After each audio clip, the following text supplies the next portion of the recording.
All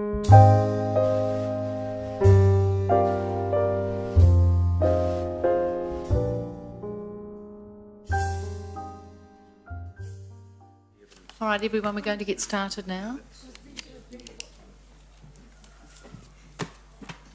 Okay, so we've reconvened the council meeting from yesterday, and we have an additional agenda item, which is the approval of the annual report for the 2013-14 year. Councillors, you'll remember that this was held over till today as a result of some discussions we had at our last council meeting about some changes to the annual report by the auditor. That's Richard, I'll leave it to you. So I'm not going to speak too much to this. The audit clearance still stands as described by Paul Connell, the Chair of the Audit and Risk Committee from last week. I have had conversations with the Audit Director and he has confirmed that the annual report as received on Friday still has audit clearance, and all the points that are made on Thursday still stand. All right, thank you. And just a question, Richard. So time was also allowed for any councillors to talk to you about any points they raised. So has anyone come to talk to you? Apart from the session I held at the break on Thursday, no further conversations were held. Okay, so I can take it then that everyone's happy. Oh, I wouldn't accept that. Have you got a question, Councillor? No. No? All right. Any questions for the CFO? And the final copies were distributed last week? Right. Okay, Councillor, so there's a recommendation in the report that we've got at number 10, and I'll move that the report be received and that the annual report and summary is circulated on Friday be adopted. Seconded by Councillor Mallett. Right, any discussions on that? All right, I'll put that to the vote on the voices. All those in favour? Aye. Aye. Any against? Okay, thank you very much. That's carried. Thank you, Richard, for your work on that. And also, you'll recall that I did say I would write to the auditor and convey our frustration at the last-minute communication to us, which isn't good enough. Thank you, Your Worship. Thank you. All right, now we are a little bit early for our rates hearing, but we do have our first presenter here, so I think we might get started. And that is Sarah Patterson from Well Networks. Thank you, Andrew. So is Sarah here? Right, What's your hourly rate for that one? Right. All right, so we've got... Because he's special. No, so I think Sarah is here, so we'll just check if she is here and then we can get into the submissions.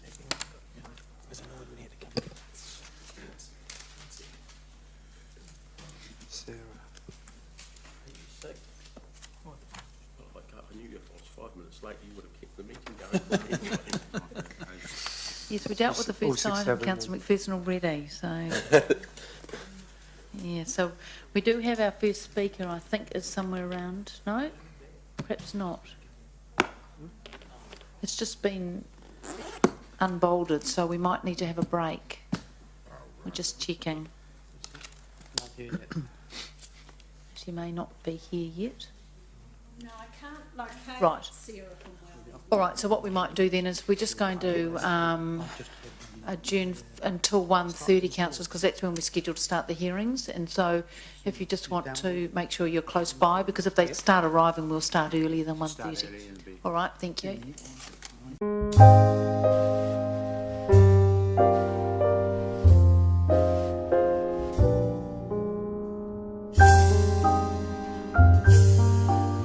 Ultra-fast fibres network will only be subject to the same rate as applies to Wales electricity assets in the road reserve. Thank you. Thank you, Sarah, for that, and also thanks very much for the written submission, which is very clear, and you've set it out really clearly what your position is, so thank you for that. Now, we've got questions. Councillor Mallett, question? Thanks, Sarah. Sorry, I was told. That's all right. Turned away from the microphone when you did it. Well done. These differential you're talking about, are there examples of that around the country? Yes. Specifically, sorry, but specifically for utilities. For utilities, are there? I have because our fibre has been installed in many places throughout the country, and I have come across a couple of councils that use a differential, but I don't have those specific examples with me at the moment, but I can provide them. Could you get those for us? Yeah, absolutely. Thank you, Sarah. So how do those work, Sarah? It's working. if you're aware of them? How do they work? Okay. I couldn't tell you at this point in time, but I can provide that. So we would welcome you providing that information to us as soon as you can. Yeah, I just need to sort of understand a few things. Well Networks area that you provide services to crosses boundaries. It's not just in Hamilton City, is it? Yeah, So that's it correct. goes into territorial authorities Waipa, Partial, probably a quarter of Waipa. right? Yeah, and Waikato? and All of Hamilton. Waikato? Yes, all of And Waikato district. And a bit of Matamatapiako? No, not that I'm aware of. Right, okay.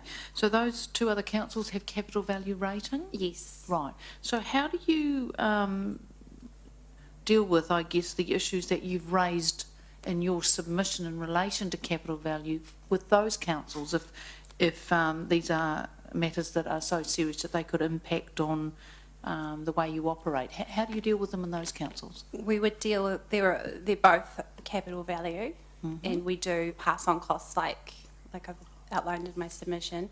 However, I guess the calculation for capital value is a lot less, so there isn't a huge. So the amount The that's amount paid. is So it's not the quarter of system, that, it's the yeah. amount that's It's paid. the amount, yes. Right, okay. So is it then, is it your submission really then, it's not so much the rating system, it's the amount that's paid, and Well's preference is to use a differential to adjust that amount down? Yes. Is I've that, is that suggested- more what the position Yeah, is? yeah, I've suggested two ways because we like to negotiate. We don't want to Right, demand, but yeah, it's just our I guess responsibility to our customers to ensure we do negotiate and we do have a fair outcome. right. So do you pass those costs on, did you say, to your users in those areas? Yes, yes. So as distinct from the Hamilton users of your services, you don't pass it on? Well, I know they're not We direct users, we but we the don't provider. at this point because we're on the land value. Apart from our rateable sites, our substation sites, and our well building on Maui Street. Right. So have you modelled out what the likely pass-on costs would be? Yes, we have, and the figure, while it is small for Wales assets, Like small? Oh, it's pretty low, but Like what? I don't have it right. At Like $1 or this time. something? No, more than that. Like it would probably, yeah, I'd have to get that information because I don't have it with me at the moment. If you could provide that, Yeah, I'd be I interested to know, because you talked about a pass-on, but if it's a very, very small amount. Yeah. Yeah, and it just goes back to what I said before, and that we have to ensure we do challenge it and not just go ahead to ensure we're doing the right thing by our customers. Right. And the other thing is you talked about in your submission about the government requirements, which mean you have to absorb the cost. Did I hear you say that right? Yes, for the fibre project, we can't pass on costs. Yes. So, yeah, it would just come out of the money that we've been allocated by the government for the Right. fibre build. Because at the time we bid for it, we didn't anticipate this for this particular area. Right. Yes. So. But you anticipated it for other areas? Yes, well, we knew that was the case. Right, Yes. okay. All right, thank you. Councillor Mallett, did you have another question? Then Councillor Yeah, Gallagher. Sarah, Well Networks is subject to Commerce Commission controls over its pricing, isn't it? Yes, yeah. Presumably rates are one that you can pass on to. Yes. Okay, thank you.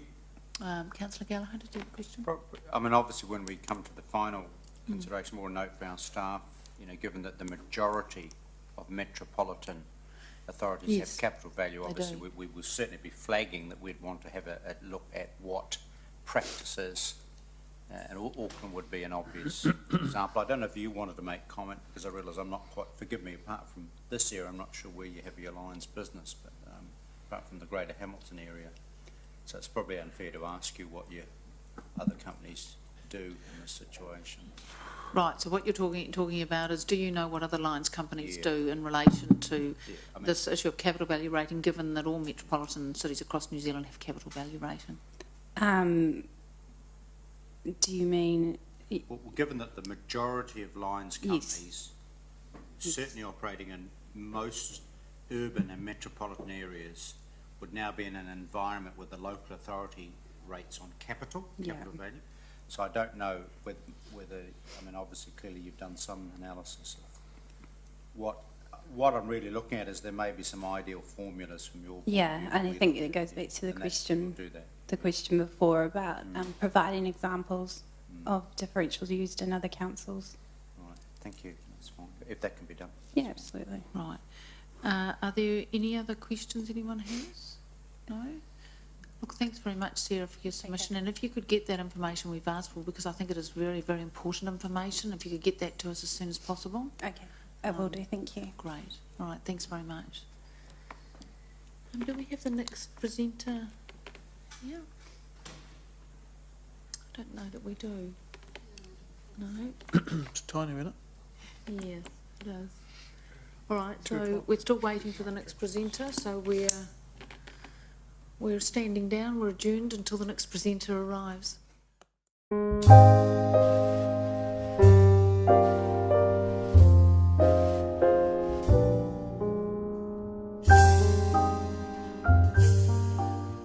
So councillors, this submission is number 666 in our schedule of submissions, and we've allocated half an hour for you. Did I hear that right? Yes, you Yeah. did. Yes. We've got an additional, just summary page here with some key points and additional comments. Great, I'll thank you. just fire that around. Yeah. Yeah, we only just observed that, Mike. Yeah, I said that. I thought, oh, perhaps that should have been our 13th floor and we shouldn't have it. right, okay. Don't have 13. Okay, okay, thanks very much. Well, we'll just basically work our way through our original submission, but you just comment on a few other points as we go. So basically, the submissions on for Tainui Group Holdings, but it covers off obviously our subsidiary companies of Tainui Corporation, Tainui Development, and the Base Limited. Basically, key point with us is equity and fairness. So we acknowledge that there's probable need for change and movement away from the land value based rating system, but while capital value appears more commonplace throughout New Zealand, it's necessary to we don't necessarily believe that it's more equitable in terms of ratepayers meeting their fair share of costs. We strongly support the removal of differentials on commercial properties because basically if we did go to capital value rating, then as you'll see with some of these bigger assets, there's a huge jump in the amount of rates that we do have to pay. So we see that the commercial differential should be, if not removed, considerably reduced. Just a slight note of an error at the bottom of that first page. It should be 1.364 million going up to 3 million as far as our overall increase. That also does not include that amount of rates doesn't include a number of rates that are paid by a number of our other tenants, so the likes of the Warehouse, Kiwi, Ag Research, Plant Food, and a number of others that they are our properties, but they're ground lease properties that our tenants are paying the rates directly for. So there's obviously a considerable amount of more rates paid on our properties that are paid directly by our tenants. Now, more particularly with regards to the base, our increase goes from just under $500,000 to over 2.3 million, which is an increase of over 450%. So that's a real biggie for us, and something that we would consider that a cap may be a possibility, so that you're not getting those huge increases on some of these properties. And also that another suggestion is perhaps rather than spreading it out over 10 years, that it moves out to say 20 years. What it does, particularly with the base, has a huge effect on our tenants because, as you'll know, most of our rates are pushed on to our tenants. And, you know, a 4+ fold increase in rates is going to be, you know, pretty much untenable for a lot of tenants, and particularly when you've got a number of tenants that are in not only the base, they're in Centre Place, they're in Westfield and around other parts of town. They're going to have those increases felt, you know, right across the board. So it's going to have a huge impact on their rates and ability to survive. So that's a big point for us. We also, regarding services provided, as we've developed the base and we've had to put a lot of the infrastructure in ourselves, and including the infrastructure around the base, you know, contributing to the roading network thereabouts. So we feel that there should be some account taken for, you know, TGH having to foot some of that bill, whereas opposed to the likes of in the CBD, where basically council have funded the whole infrastructure. Just as far as equality in general, we acknowledge that a change in the rating system will only bring a redistribution of rates. We seek confirmation that the proposed rating system will not in itself bring about any change in the aggregate amount of rates collected by the city. Recent years we've seen unacceptable annual percentage increases, and we certainly don't want to see that continuing, as well as these proposed increases that we propose to incur. Basically, in summary, you know, basically to see that the way this is proposed for us is a fundamental lack of equity and fairness, you know, with the 450% increase for the base. Yeah,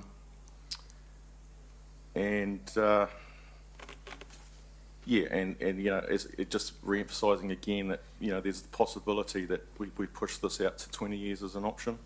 I guess one other thing I'd just like to point out is that if this proposal was put into place, the base would have rates similar or higher to the likes of Sylvia Park and St Luke's in Auckland, which are, you know, central city Auckland shopping malls of similar size, and I just don't see that that's sort of equitable to a Hamilton suburban shopping centre. And as probably a more appropriate example, our rates would be 2.5 times higher than Albany, which is only around 50% smaller than the base. So that's basically our submission. All right, very good. Thanks very much for that. And your written submission was really clear, and so thanks very much for taking the time to make it like that. So Councillor Mallett's got a question. Thank you, Mark, for your submission.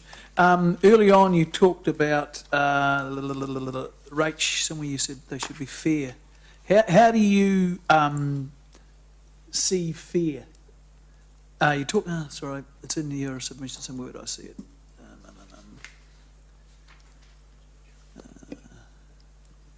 Oh, sorry, in your first paragraph, while capital value appears more commonplace throughout New Zealand, we do not necessarily believe that it is the most equitable in terms of ratepayers meeting their fair share of costs. What do you think would be a fair how do you measure, or how does council allocate based on a fair share of costs? So I'll just jump in there. Yeah. There are several parts to the response. The first is a fair implementation, and we don't see That's a process. a 450% increase as being a fair allocation. The last point that Mark made was around that comparability between Hamilton and Auckland, and we don't see that there is an equitable, if you like, cost of operation here to one in Auckland. Okay. We think we need to recognise that this is Hamilton and not Auckland. Look, in a fairness sense, a capital tax discourages investment. So if, as we think Hamilton is a growing city, what is it that needs to be in place to see that continuing capital investment. We think that there's an unfairness about this proposal that will discourage investment that's in all of our interests. Okay. Thank you. We've had some submitters saying that FARE is related to the services that are being used. Others saying that FARE relates to ability to pay, FARE, what's just, I suppose. Others have talked about ability to pay. You've talked about the rating system not being an impediment to growth. That's three different rationales to set up your rating system based on. Which one should we be using? Because all three of those are, we've had people ask for all three to try and mould both those. So this is the issue, is that from various circumstances, people see from their perspective what could or should be applied. I'll look at you through the microphone. Yeah. In our case, we get back to the point that it is the fact that the rate of the increase is unfair. To extend that period over something like 20 years lessens the blow, the impact. I guess one of the second or third to last points that Mark made was around the rating increases that we've seen with this on top. I don't know about your businesses, but you know, this is substantial to us. What other costs or operations can sustain something like this? Has seen something like this? And so another thing that's what does make things a little difficult is the complication of two things: our increasing demand for rates, and then a change in the way we try and collect those rates. So a lot of submitters have been honest enough to say, look, we don't really mind which way you do it, it's just too bloody much. Well, that is a foundational aspect, is that total costs in our view need to come down. Thank you. Now I've got Councillor Pascoe, then Councillor Gallagher. Yep. Thanks, Mark. I note you drew the comparison between St Luke's and Sylvia Park, which of course is in Auckland, both rated under capital value. Was my understanding that the base is much bigger than either of those two complexes, or certainly the advertisements tell us that the base is larger. You regret those now, don't you? Have we got the relativities right there? No. I mean, we you know, it's a nice point that we can cite that we are the biggest, but we are only marginally bigger than those two centres. I think, you know, what we're early 80s, Mike, and Sylvia Park's sort of 72 and Sylvia 72 hectares. 72,000 square metres of lettable space. Okay. And I guess the other thing just to remember there is they're a lot more intense mall type developments, and we've got a lot of large format type stuff as well. So it's not totally like to like. Mm-hmm. Yeah, but they're within, you know, they're certainly the most two comparable size wise. They're only marginally smaller than the base. Thank you. Councillor Gallagher, you had a question?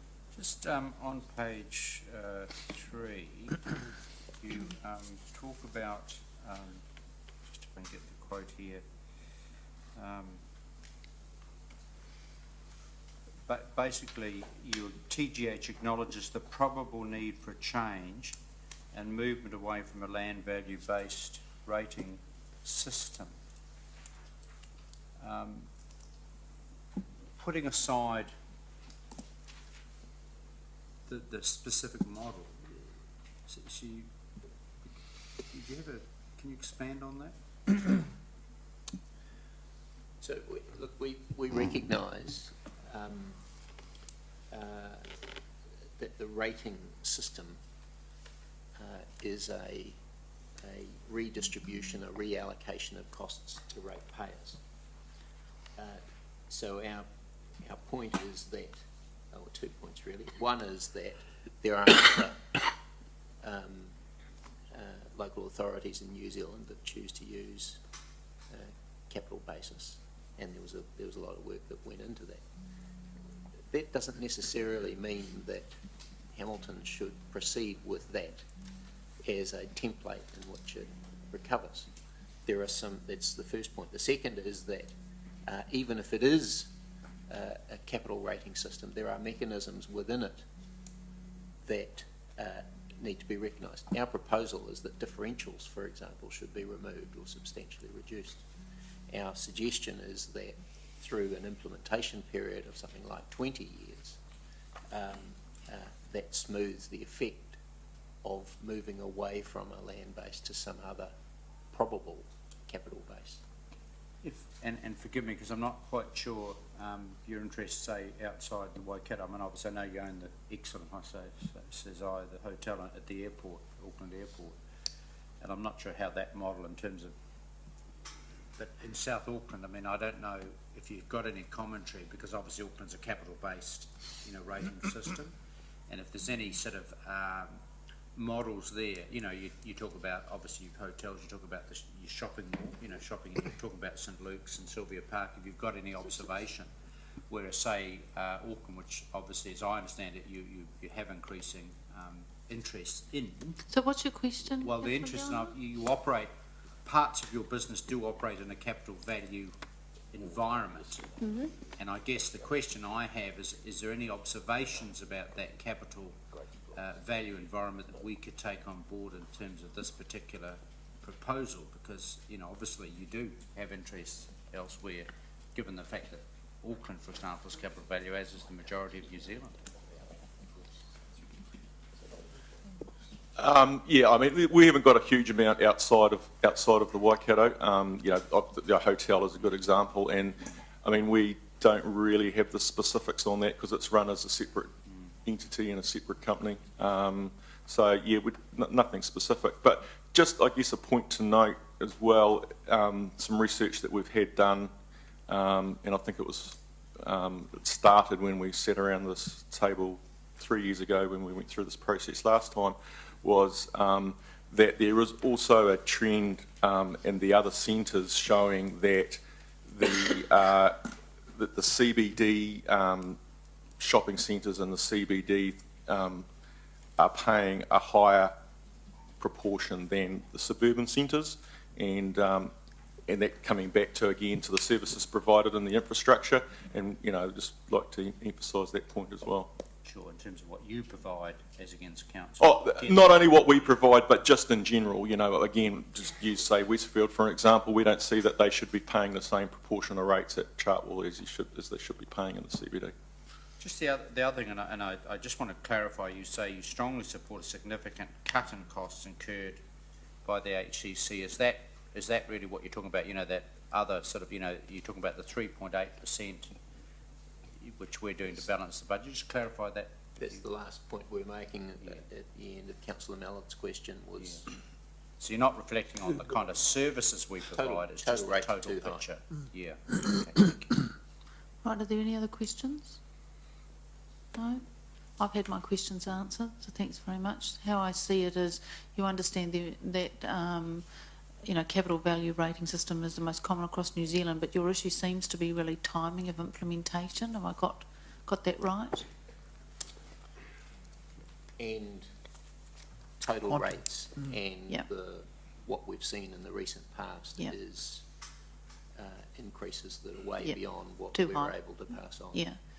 I'm sure that all of us around here would like to have them very, very low. Yeah. That's the end game anyway. Okay, any other comments?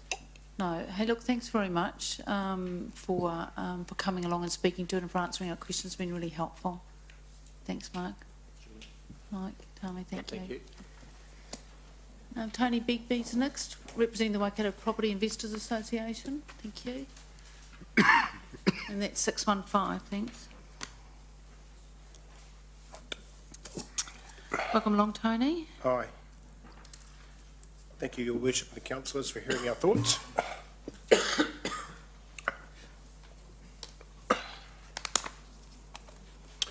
Okay, for those of you that are not familiar with us, we're one of 20 associations across the country, part of the New Zealand Property Investors Federation, and we're one of the stronger or larger advocacy groups. So we represent directly 250 members in the Waikato and indirectly basically all the landlords and investors in Hamilton and the Greater Waikato. Based on surveys locally and nationally, our average member owns 5 rental properties and probably their own home as well. So just conservatively, we're representing about 1,250 rate-paying properties in Hamilton. And our members who are ratepayers range from only one rental property up to 50+ rental properties. So they can be professional investors, employees, individuals or business owners. So, And Tony, are they both residential and commercial property owners? majority residential, but yeah, definitely some commercial.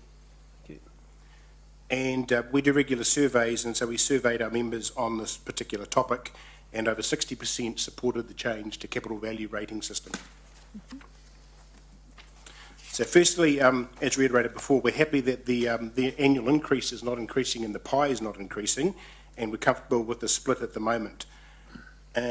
CV rating is pretty simple. It's common sense, and it's a better representation of economic value, income generation, and ultimately, or indirectly, affordability. That's in our view.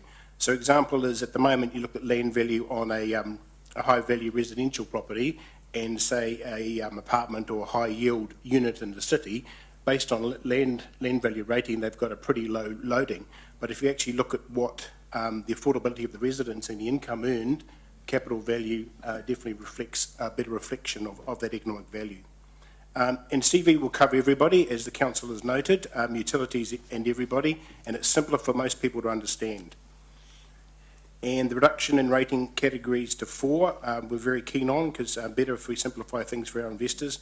And a key thing from our investment point of view is that if we change to capital value rating like other TLAs have got across the country, it's easier for investors like ourselves to compare investments across cities and regions.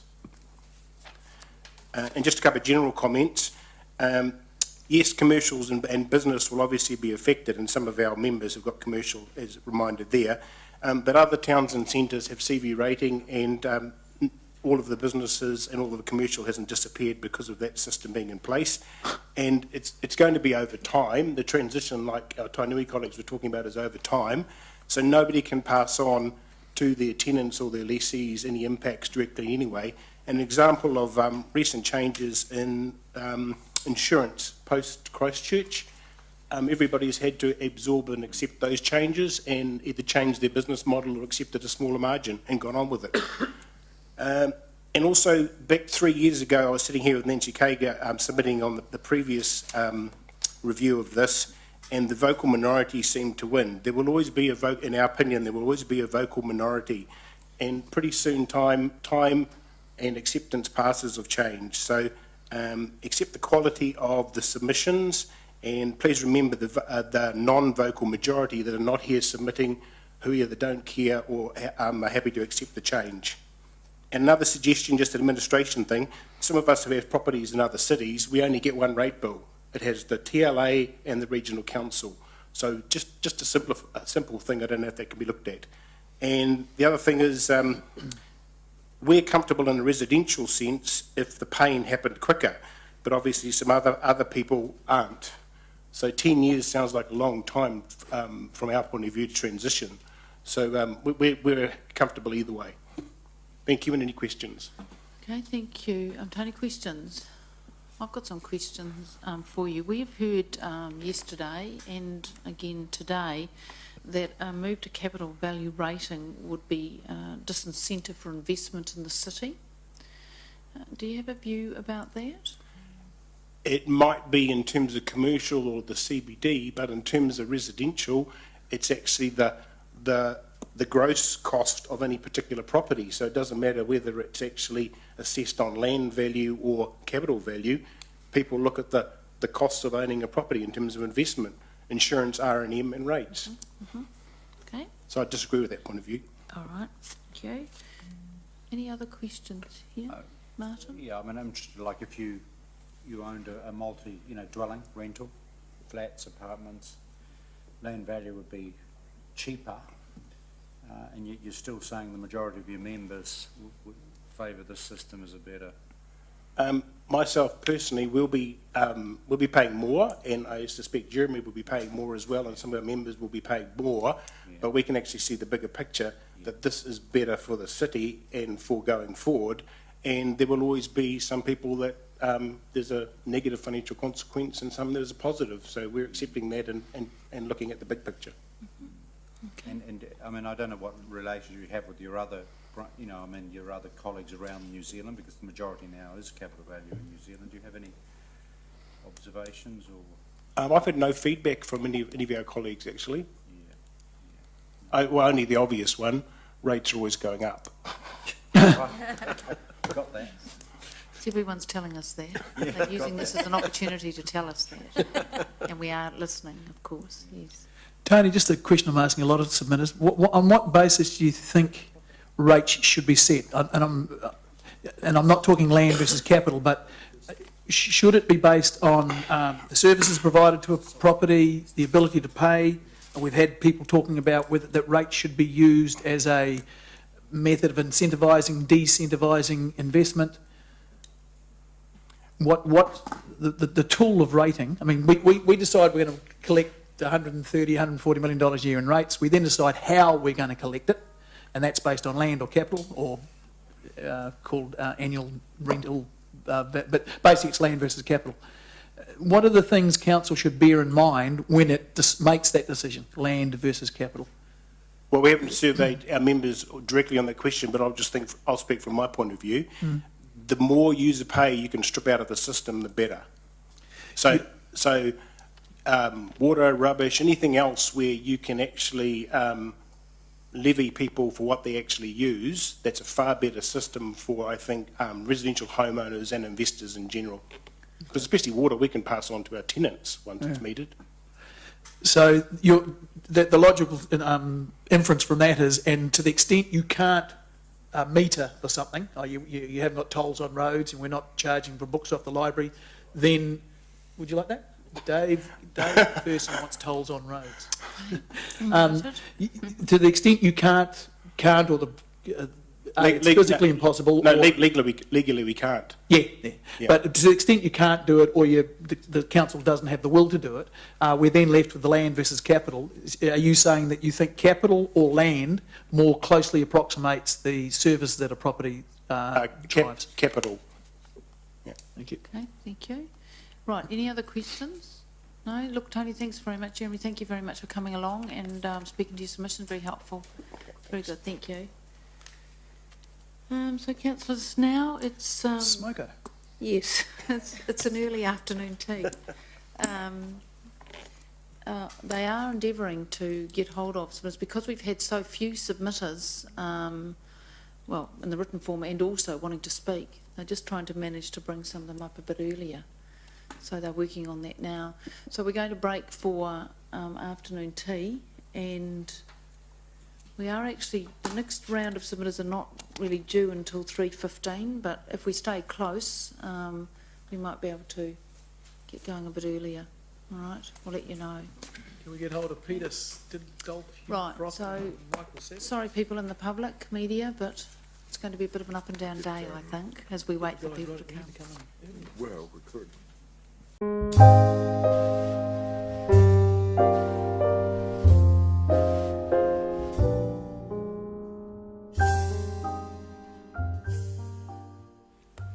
So our first submitter after the break is Gerald Enright, and the submission number is 544.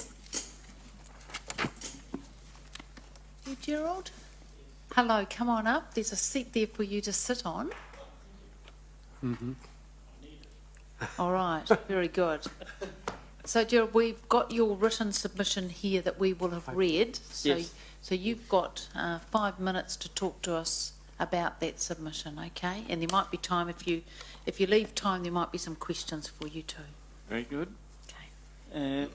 I'll just read these off here.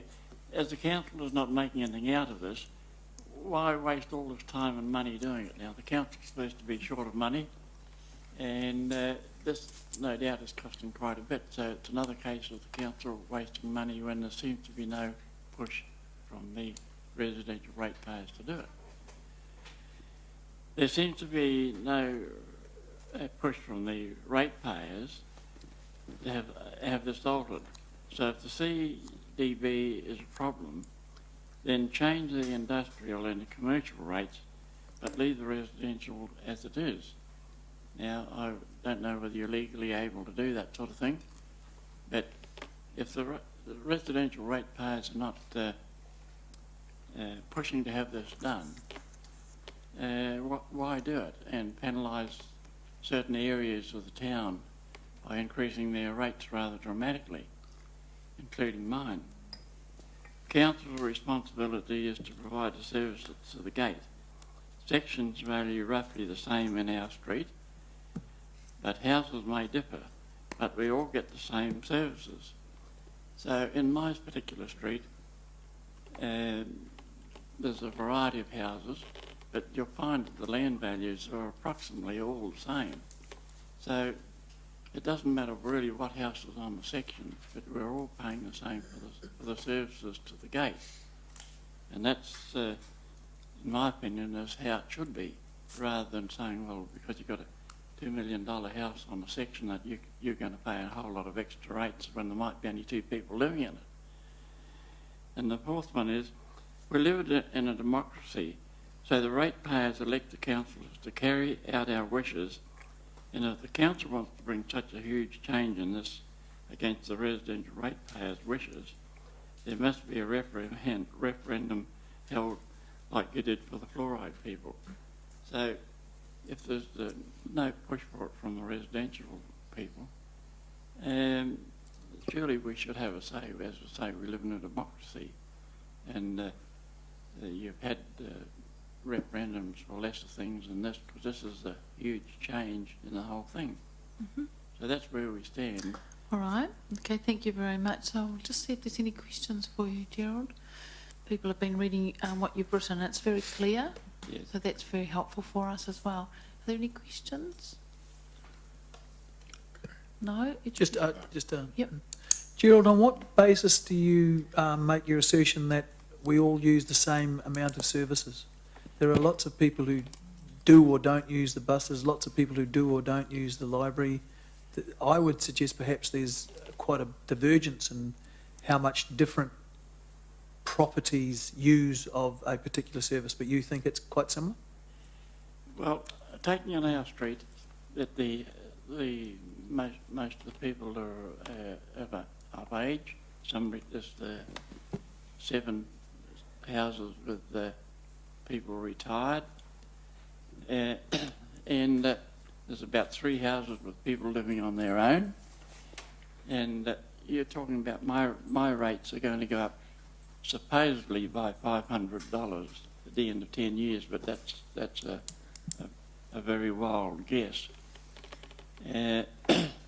Same house that I know of in Melbourne, in Melville, are going to go down $500. So where there's $100 difference now in our rates, there's going to be $1,000 difference in our rates. Now there's 2 people living in our house, and there's 2 people living in that other house. So with $100 difference now because of the houses are different, that's pretty fair, I'd say. But if we're going to, you can't rate for people that are using the buses more or swimming pools more. We've just got to take that as it comes. So we can't do anything about that. I guess one of the challenges we've faced with is trying to identify which of those 2 systems, land value or capital value, more accurately, and it's not going to be perfect, we all accept that, more accurately represents the potential costs that a property will impose on the council services, the land value or capital value. And Well, I've taken my street as an example again. I've had a look around the whole street. My house is fairly new, the others are all older houses. Some of them much bigger than mine. Now, the land value in our streets is all about the same in every section. So you couldn't get much fairer than that. It doesn't matter what size house is on the section. Some of the houses around the corner from me, there's 3 or 4, they're much bigger than mine. They might be paying a bit more in rates, but their land value is approximately the same. So you can't get much fairer than that. And that's my argument, that the land value is a fairer thing than the house values, because house values vary, and if we start seeing people coming down from Auckland buying houses, like they've already done in our street, we're going to see house prices rise dramatically, and that means that better houses will be paying much more in their rates as well under your new scheme. Okay. Thank you. Okay, Okay, thank you very much for coming along and speaking to us. thank you. Very good. Okay, the next submission is from Caroline McKenzie, and it's number 551. Hello, Carolyn, how are you today? Hi, good, thanks. Good afternoon, Mayor and councillors. I speak against a change in rating, although my rates are estimated to go down, in fact. It is my fellow ratepayers I'm moved by, and here are some of the reasons. Buildings are impermanent. In earthquakes, they break up and fall down. They sink in floods, blow away in tornadoes, and burn up in fires. If not maintained, they rust, rot, and turn to dust. The ground they rest upon, however, is more likely to last. It makes more sense to gather a perpetual income from a square meterage rating system. Now, my home is paid for. It's nearly a century old and has probably paid out various councils several times over its total worth via rates. It is my largest asset, but it is also my greatest liability. I have every expectation that the next valuation will see its rateable value rise, because nothing ever seems to go down, and city debt bears a significant interest rate, which must be met by us, your ratepayers, regardless of our opinions of the debts incurred. I have no objection to paying my share for those services that council renders, but I must question why the north of Hamilton must pay higher rates when they receive fewer services. Their smarter, newer homes have cost more to build, more to insure, and more to finance, and so they need to pay more for these services as well. I spoke to one homeowner who had seen his rates rise by $2,000, and mystifyingly had also seen a property he rented out in 5 Crossroads double in rates. There appears to be little reasoning behind this in any consistent form anyway. As far as the commercial rating system goes, this needs to be addressed very carefully to improve the viability of business or retail at the risk of impoverishing the residents of Hamilton will not serve any of us very well. I must remind Council that 2006 saw a change in the amendments to the Reserve Bank to allow councils to borrow money at an interest rate of 1%. So this would save you, I think, from what Gordon told me, 5% right there, because your current rate of interest is at the lowest end around 6%. So that would be one of the ways in which the council could save some money. Okay. Okay, thank you. you. Questions? Any questions, Councillor Mallett? Thanks, Caroline. At its most fundamental, what we're trying to do is determine a more just way of paying the bills that council has to meet. It's difficult to impose user charges on people, and in some cases it's would be ineffective. Do you think that a land value system or a capital value system more closely approximates the services that any particular property will use of the council services? I would agree with you. I think it's extremely difficult to assess that. It's probably easier to get together all your expenses and turn around and say, let's divvy them up between all the residents. So a poll type tax, Well, which we aren't allowed, which the law doesn't allow us, but in many respects, it works out to be fairer. rather than to suggest that because somebody has a better looking home than somebody else, they should therefore be fit to pay more money Okay, in rates. thank you. Any other, yes, councillor Gallagher's got a question? Just on the elderly, and I've, my colleagues, you know, use the example of, say, the older lady who lives in retired person lives in Frankton, and the house is relatively old and cheaper, but their land value is high because it's high desirability, but their total value of their asset is worth a lot less, say, than somewhere else in town. And under the current land value, those kind of suburbs like Frankton would appear to be worse off under land value than capital. Do you have any sort of observations? Because I know there's always winners and losers. Well, the rezoning aspect to Frankton is one that has changed that, isn't it? Really, isn't Frankton rezoned now? Well, with a high density. Yeah, to be light, but I thought a large area of it was now considered to be light industrial or commercial. What about the situation where sort of roughly the vacant section pays the same as the house or a multi-unit dwellings next door, and yet no one's on the vacant section using any of the services? Well, I was doing that myself because my property was a house plus a section right next to it. It was a double section, and so for years and years I paid for both until I subdivided and sold it off to be developed. So it's now obviously still giving the council approximately the same amount of money, I would say. Do you have any observations, you know, given the fact that the majority of New Zealand population would appear to, I think, are under capital value? Do you have any national feel on this? No, I don't really. I just know that there's going to be vast inequality in terms of what people are going to be paying out. Okay, thank you very much, Carolyn. Now, the next speaker we've got is Sky City. So, Michelle, I think you've come along to speak instead of Carl. Welcome along. Thank you. So that submission is at 657. Thank you. And there's a letter as well. Right, we've allocated, I think, 15 minutes, including questions. Great, thank you. Thank you, Madam Mayor, councillors. Thank you for having me along. I'm obviously not Carl Cook. I think our initial submission was actually quite self-explanatory that we oppose. The reason I'm actually here today is because we did want to table an update. I'm relatively new to Sky City and I didn't realise that we've actually got 36 different titles and rates that we pay.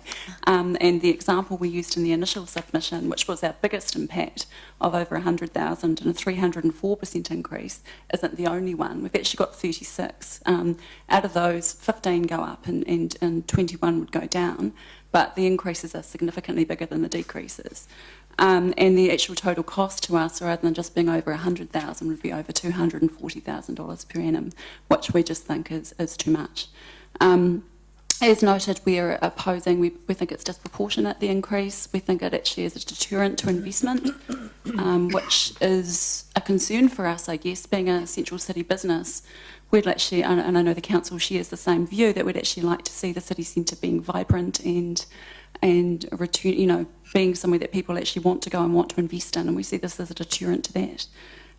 We also, again, we're not getting anything extra for the increased amount, so again that's disproportionate.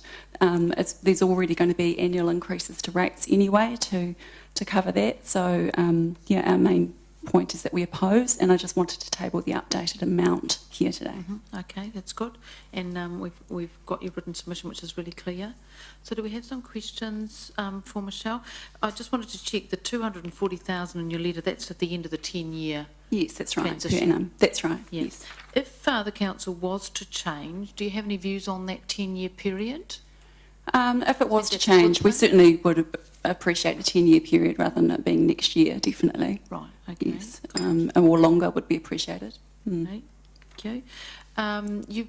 You've worked for Sky City in a variety of locations, and those locations all have capital value. I think you've worked in Auckland, yes, Queenstown, capital value rating. We were a tenant in Queenstown, so we didn't We actually paid that as part of our operating expenses. We Right. didn't own the buildings. Right, okay, but it would have been incorporated into that cost? Yes, it was. Yeah. Did the fact that it was capital value rating impact at all on Sky City's investment into their properties? It didn't, but I guess it was always there. It wasn't an extra cost that's going to be added to the next year. So, But it didn't affect their commitment to investment? no, it didn't. No. No. Okay, cool. Any questions from anyone else here? Yes, councillor Pascoe. and then councillor Just a Keller. clarification, if the increase is 240,000 on the 31 titles, are you currently paying around about 100,000? I'd have to have it. rates? Yeah, it would be. I know the main one that we're paying, which was the initial example, it went from about 45 up to over 100. And I would need to go and have a look. I don't actually have that right in front of me. I'm sorry. Okay. Actually, hang on, I might.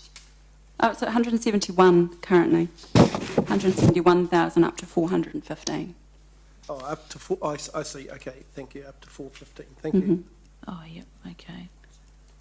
All right, councillor Gallagher, did you have a question? When the legislation set capital value for Auckland, which of course is the site of your major in New Zealand activity, do you recall if Sky City or the company made a submission to that legislation around rating? I'm sorry, I don't know the answer to that question. Yeah. Has capital value really impacted on your revenue in Auckland, do you think? Again, I don't know the answer to that question. Because, you know, respectfully, Mm. it's just I'm looking at you as a national operation and, here in Australasia, but the majority of your stuff is, you know, Christchurch, Queenstown, Auckland. We don't have an operation in Christchurch. Oh, you don't now? No. You don't, okay. So it's just Auckland, is it? No, we've got Auckland, Queenstown. We've got 2 properties in Hamilton. So we don't own them in Queenstown. We've also got Darwin and Adelaide in Australia. Yeah. I guess the thing is here, when we're looking at where we're going to invest, it's, you know, we consider all of those types of things. And we want a vibrant city centre, and we want basically incentives for people to want to invest here and want to develop business here. But, you know, with respect, you've invested in Auckland significantly, it's capital value. I guess I'd be interested just picking up in terms of point 5, second bullet point, large retail and social commercial activities are not adversely impacted in terms of rates increases. So whether there's an Auckland model, I don't know how your Sky Tower is rated, to be Again, honest. I'm sorry, I can't answer that. Yeah, but if subsequently it would be quite interesting and useful, because it is apples with apples from our point of view, you know, how you compare here versus Auckland. Sure. Councillor Mellor, do you have a question? Yeah, I do. Thank you very much. I think coming from what Councillor Martin's saying, are your protest is, or your objection, beg your pardon, is more about the quantum of the increase than about how we got there. Am I right? Or... Yeah, it is. It's the quantum of the increase. And I mean, the main thing is around, I mean, I guess for us, it's what's happening in the city centre. Yeah. That's what we're really focused on, is how we can actually, because we want our business to be successful. And I guess adding more cost without potentially getting extra customers in to grow revenue is a concern. Because the council is constrained in how we can charge rates. There are very limited options. The council's initial position was that capital value is a closer approximation to the potential services that a property uses versus land capital. You're not making a comment on that. You're just saying, heavens, our rates are going up 240%. Yeah. This is an unfair and unusual punishment. I would also say, I mean, we're not going to get any additional services. We pay for a lot of our stuff already. We've got our own security, we've got our own cleaning, we've got our own car park. So we already pay for a lot of our services. They're not actually coming from council. So, yeah. Okay, thank you. All right. Pleasure. Any other questions for Michelle? No? Hey, look, thanks very much for Thank coming you. along, and thanks for the clarity of your submission. It really helps. Appreciate that. Thank you very much. Thank you. The next speaker we've got is now Harathi, if I got that right. Possibly not, but you can tell me how better to say it. Yeah, right. Bahiradi Loganathan. Thank you have a This is shorter my name? wife on behalf of her. Welcome along, and thank you for coming. Now, your submission number in our submissions is number 248. All right, off you go. Thank you for giving this opportunity. I speak against the proposed change because this will, first thing, increase our rates by 40% over 10-year period. And on top of every year, that council, I guess that 4% increase every year. And if you count that one over next 10 years, it's again 40%. So another, basically 12 years, so 15 years time, the rates will be double for us. It is very unfair. The reason is, another reason is we can't afford for that because there's no income increase. Actually, we have our income is decreased, so we are unable to afford for this change. So it's kind of a punishment on us unnecessarily. Then also we have another this one. If you want to have a better system, if you're thinking of changing to a better system, I will propose to investigate on a user pay system because that is the overall international approach on these matters. It's a user pay system. So you have to work out a user pay system so that it doesn't penalize anyone. It have a reasonable charges on everyone, and it's a fair system. Then also, we were a little bit disappointed because 2 years ago you had the same survey, and now you are repeating within 2 years. I don't know what's the reason for it sudden, coming again and again. If ratepayers are given a word, why should you go and ask again? Because it's time and cost on the ratepayers. So it's just not the right way to do it. So yeah, basically that's all my. Right, okay, thank you. Now, questions? Any questions? Sorry, Your Worship. Yes, go. So we are required to consider the rating system every 3 years. That is a government-imposed requirement, so that's why it's being done again. Okay. The second point, I read in your submission that you're unable to accept the proposal because you can't afford it. Are you aware of the government hardship scheme for rates? And there is a second scheme, a city council hardship fund, and last year 2,500 ratepayers were successful in getting assistance from the government fund, and I think about 400 ratepayers received assistance through the City Council's fund, which gave them another $300 or $400. So in total, ratepayers who can demonstrate hardship could potentially get up to potentially up to $1,000. So if you are unaware of those matters, could I suggest you see Mr. John Gibson, who's sitting behind, because he would be very happy to send you the information so you can see whether you might qualify for it. Yes, so, honestly, and I will not fall into that category, but what I'm telling you is, this is, you are changing this unnecessarily because for a long time we were paying the rates in this according to this system, and we are happy with that one. And if you go on that basis, I need you to go to beg anyone. Yeah, that's my. So what do you currently pay for your rates? We are paying approximately 1,900. 1,900. Okay, and you're living in Hamilton East. Yes. Yeah. Okay. So what you're saying is that under the proposal, at the end of the 10 years, Yeah. you would have gone up another $714. That's right. Yeah. On that. Okay. All right. Okay, thank you. Any other questions? No? Okay, thank you very much for coming along and for your submission. Really clear. Thank you. Right, our next speaker is Michelle Rose, and Michelle's submission is 621. Hello, Michelle, how are you? Afternoon, everyone. Thank you for the opportunity. And thank you for agreeing to speak earlier, Michelle. Thank you. Firstly, I would like to fully endorse the earlier submission made by Carolyn McKenzie. I also fail to see why council can rate the tangible value we pay for adding value to our properties. Rates are to serve a purpose of providing... Michelle, would you say that again? Sorry, I just missed what you said then. I fail to see why council can rate the tangible value, the improved value. Right. Mm-hmm. the properties. Rates are to serve a purpose of providing services, being water delivery, sewerage, rubbish collection and community services such as libraries, public gardens and the like.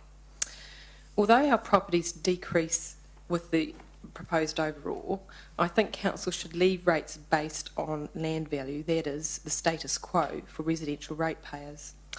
I feel a fair number of ratepayers are overly penalised for building a new home in the newer subdivisions, such as Rotorua, and those who have retired and only have a pension, as their income will be forced, they will be forced out of their homes should rating be changed to capital value.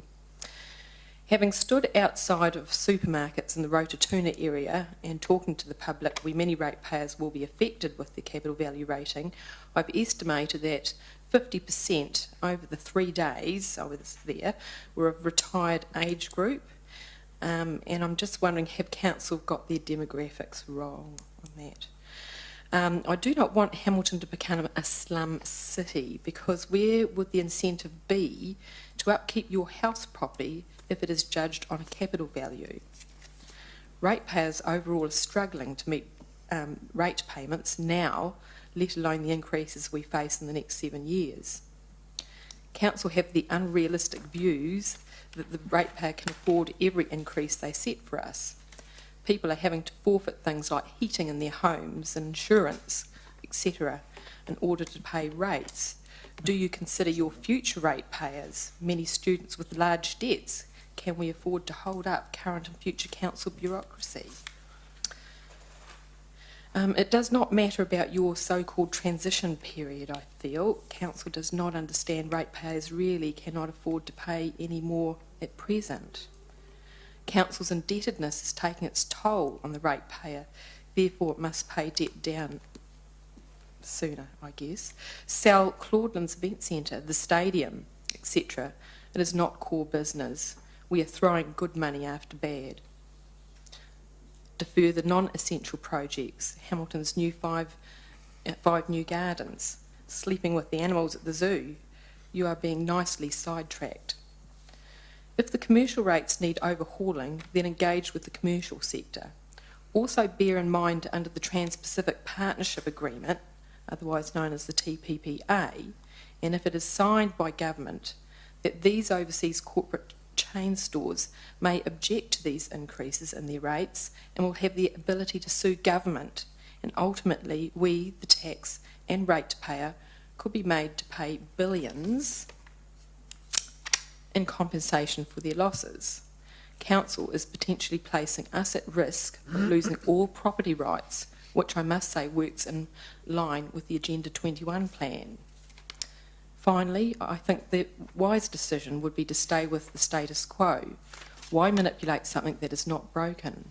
And as Dave McPherson said at the meeting at Western Community Centre, why make half of the ratepayers happy and the other half happy? Thank you. Right, thank you, Michelle. So questions for Michelle? Councillor Mallett. Michelle, there's two things occurring here. There's council's determine how much rates it wants to get, and that some of us think's right, some of us think's too high. You obviously think it's too high. But then there's the process by which we try and collect those rates, and that's what this debate is about. You're suggesting then that a land value system is a more just way of collecting rates than a capital value system? I think so. I think so. What's your rationale for that? Well, if you've got a property, so a piece of land, yeah, a piece of land, property, right? Yep, okay, piece of land, yep. Doesn't matter how many people sort of live on it. You've still got that piece of land. I don't know. It just seems fairer. What people are paying now just seems to be a method by which everybody is happy with. So you're happy with the rate? Okay. I don't know. Well, even though ours are going down, I'm just sort of thinking overall with people, you know, it just seems unjust that people are out in Rotorua paying thousands and thousands and they're getting the same services. So, All right. So is it your contention that the rates should bear some relationship to the services of property, or the potential services of property could draw on from the city, or you'd like everyone to pay the same amount. It should be based on your ability to pay. It should be how should we set our rates As you are now. based on the land value? Right, any other questions? Councillor Gallagher? Do you see any unfairnesses in the current system? There probably are. I think your staff would probably be more aware of the give and the take. And I acknowledge your point about the northeast part of the city, but in Frankton, for example, where you've had a high increase in the land value, but the properties are fairly, so the total value of those properties in Frankton, for example, capital value all up, are worth less in total than, say, some of our properties in Rototuna, but we'll be paying more rates because the land. Yeah, well, is you're talking about the high density. Well, areas for potential high density, but you still may just have the single dwelling on it, but not yet developed in high density. I think we're all here to sort of pay rates, aren't we, for the services? That's what we're paying for, is it not? The services. Yeah, but you see, as an issue that council's wrestling with is you have the vacant property, right, paying sort of roughly the same as the property next door, with 6 townhouses or whatever, so there's a whole lot of services being used. Yeah, exactly. Yeah. Right. Do you have just final question? Do you have any the transition issue if council was minded? Well, it's all right to be talking about transition, but I'm talking about the affordability. People can't afford to pay anymore. We're just hearing too many sad stories. Even walking around the streets as I did for the petition, and the local general elections. I walked the streets. I probably walked 100 miles a week, but you could just sort of tell that there was mortgagee sale signs here and there, and you just wonder what the stories are behind them. Is it the rates? Okay, thank you very much, Michelle, for coming along. That's good. Right, the next speaker has been Vanden Ingol. Hello, how are you, Ben? Welcome aboard. That's submission 607, councillor. Right, thank you. Oh, thank you for having me. I wrote out my submission, which you've received, so I'll assume that you've read that, and I won't try not to repeat myself. Yes. I'd just like to make a couple of comments. Obviously, we're in favour of the proposal that Council's putting forward regarding the rate valuation on capital value. We're a company that have been in the centre of Hamilton since 1928. We started in Hood Street, and we've now owned a sizable chunk of land in Anglesey Street.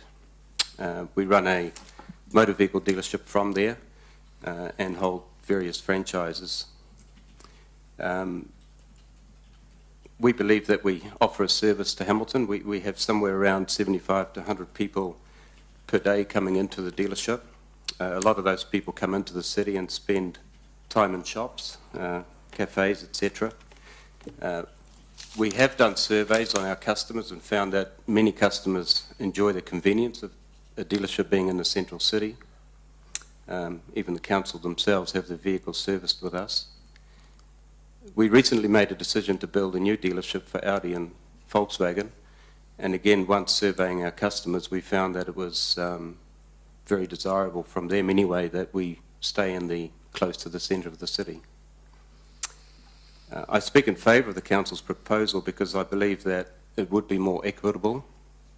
Just to use our operation as an example, while granted there isn't a lot of capital value in the buildings that we have on our property, and by the very nature of our business we use quite a lot of land, vacant land if you like.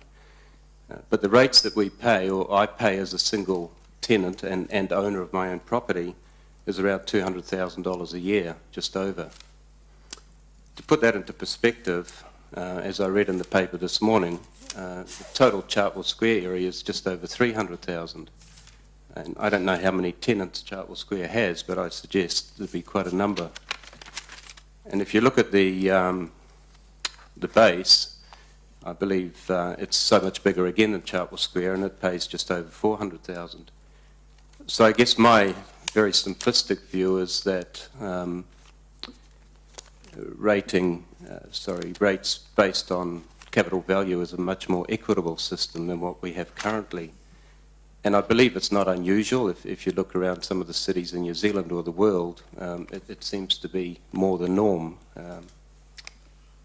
And I guess, and that's my submission. Thank you. Okay, thank you, Ben. Now questions. Councillor Mallett has a question.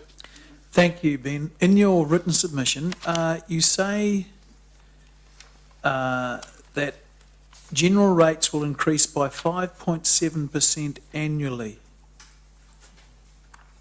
Where do you get that figure from?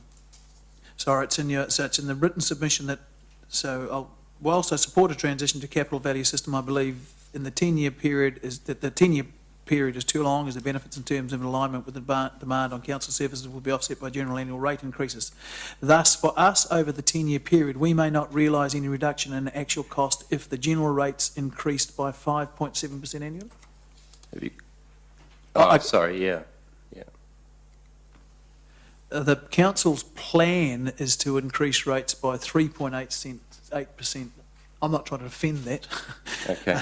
3.8, but I'm just trying to make it clear. That might surprise some of my colleagues. I'm not trying to defend that. Well, I'm happy to accept I'm wrong. Yeah, okay. I just wondered where you got that figure from. We're happy to put it I thought the bastards have got more on and snuck one behind me. Right. Listen, Ben, I've got a few questions because just so that you know, they told us at Chartwell Square there are 120 retailers at Chartwell Square, so that gives you some indication.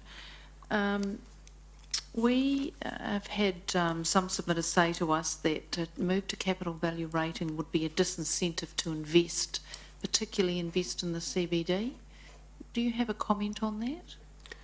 Well, if the current system is so advantageous, why are we in the position that we're in today in the central business? So I think that's a bit of a red herring myself, and I think that Hamilton City could do well with some more business owners who set up smaller properties within the city. I think we've got a lot of work to do to attract more people into the city. Okay, thank you. Some other questions? Councillor Gallagher. Just to clarify, I've just worked out your land holdings are just the car yards near the fire station. Is that an angle? Opposite the fire station, and they go through to the corner of Hood Street, and we also have a yard across the road where we run our European operation, which is on the corner of Thackeray and Anglesey Street. We're also located in Tristram Street, but that's not our own property. It's a lease property. Okay. Yeah. And then the key point of your submission, you were saying 120 retailers pay between them $316,000 at Chartwell, and you're one, and you pay $203,000 under the current model. Thank you. Right. Any other questions? No. Hey, look, thanks very much for coming along. Thank you. And your submission was really clear too, so thanks for that. Thanks. Good. All right. Right, councillors, we're in that stage now where we're waiting.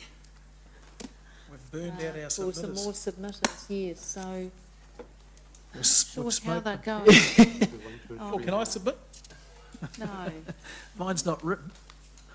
I'm not sure how they're going with moving actually forward. Well, it'll be entertaining. Might just check and find out. Hamilton's got talent. I just. But who's going to ask the questions? Well, I don't think there's any questions to be asked. That should have all. I've answered everything. I'm with Korean Phil is coming? Great, That's it. okay. Right, so next submitter, Phil Lang, is here. Well, we do have. That's what That's good. That's what the differential does. All right, so Phil's here. Hello, Phil, how are you?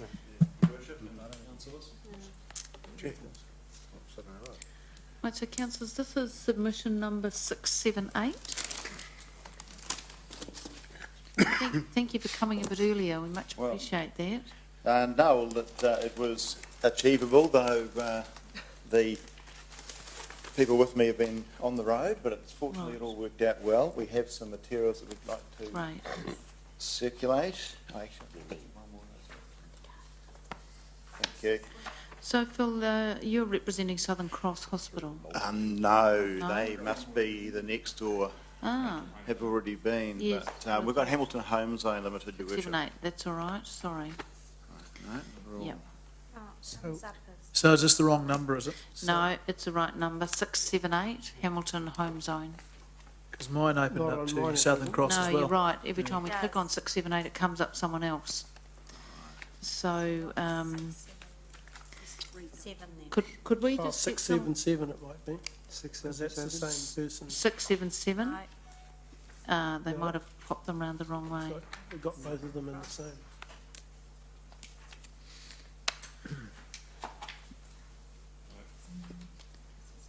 No. Sorry, we're just trying to sort out our technology. Sure. Can someone, Wendy, can you please just find what number the submission is? Because I have a sneaking suspicion that one submitter has been loaded twice. It is, yeah. It's not there. Okay. Right. What we might do is let you guys start, and it's good that you've provided this information to us, so thank you. So off you go, Phil. Right, thank you, Your Worship. Now, how long do we have? Look, we're giving you some more time. I realise you did need more time, so yep. That's off you great. go. Thank you very much for that. Let's say 15 minutes or so. All right, we'll do what we can. The first thing I've got here is just a summary of the position of this submitter, and I'll just go through that very briefly. So the essential position of Hamilton Home Zone Limited is that a decision to adopt a capital value-based rating system would be an error, and that'll be for reasons that are outlined by Mr. Houghton, who's on my right, one of the principals of the company, and New Zealand Institute of Economic Research, which is an independent consultancy that has been engaged by the submitter to carry out or to provide a report on the relative merits and otherwise of the main competing options.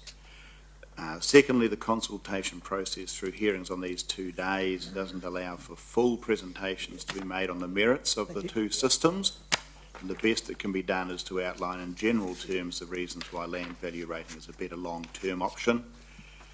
If the council remains convinced on the basis of the information that it's received that a capital value system is to be adopted, the way in which it is adopted and implemented will have some profound effects on various sectors of the community. So while the primary position of the company is that the system should not change, if there is a change, then the method of implementation is key.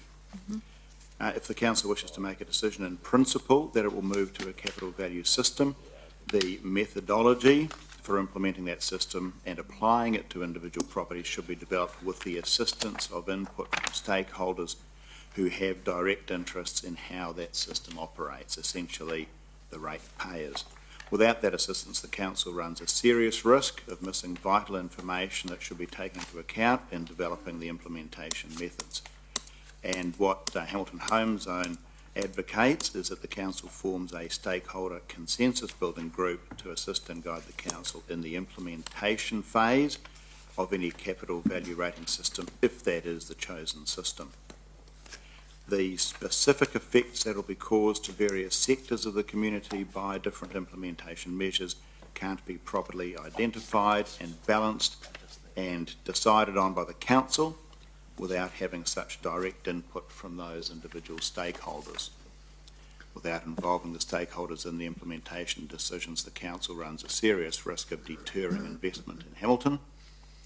If the council doesn't choose to allow further stakeholder input to the implementation issue, then there need to be provisions made now to reduce the burden on at least the most seriously affected ratepayers. Having outlined that essential position of the submitter, what I'd like to do is to take you through the key elements, the key findings and elements of the New Zealand Institute for Economic Research that's been prepared for this submitter, and it's the second document that should be in front of you with the blue text on the front page.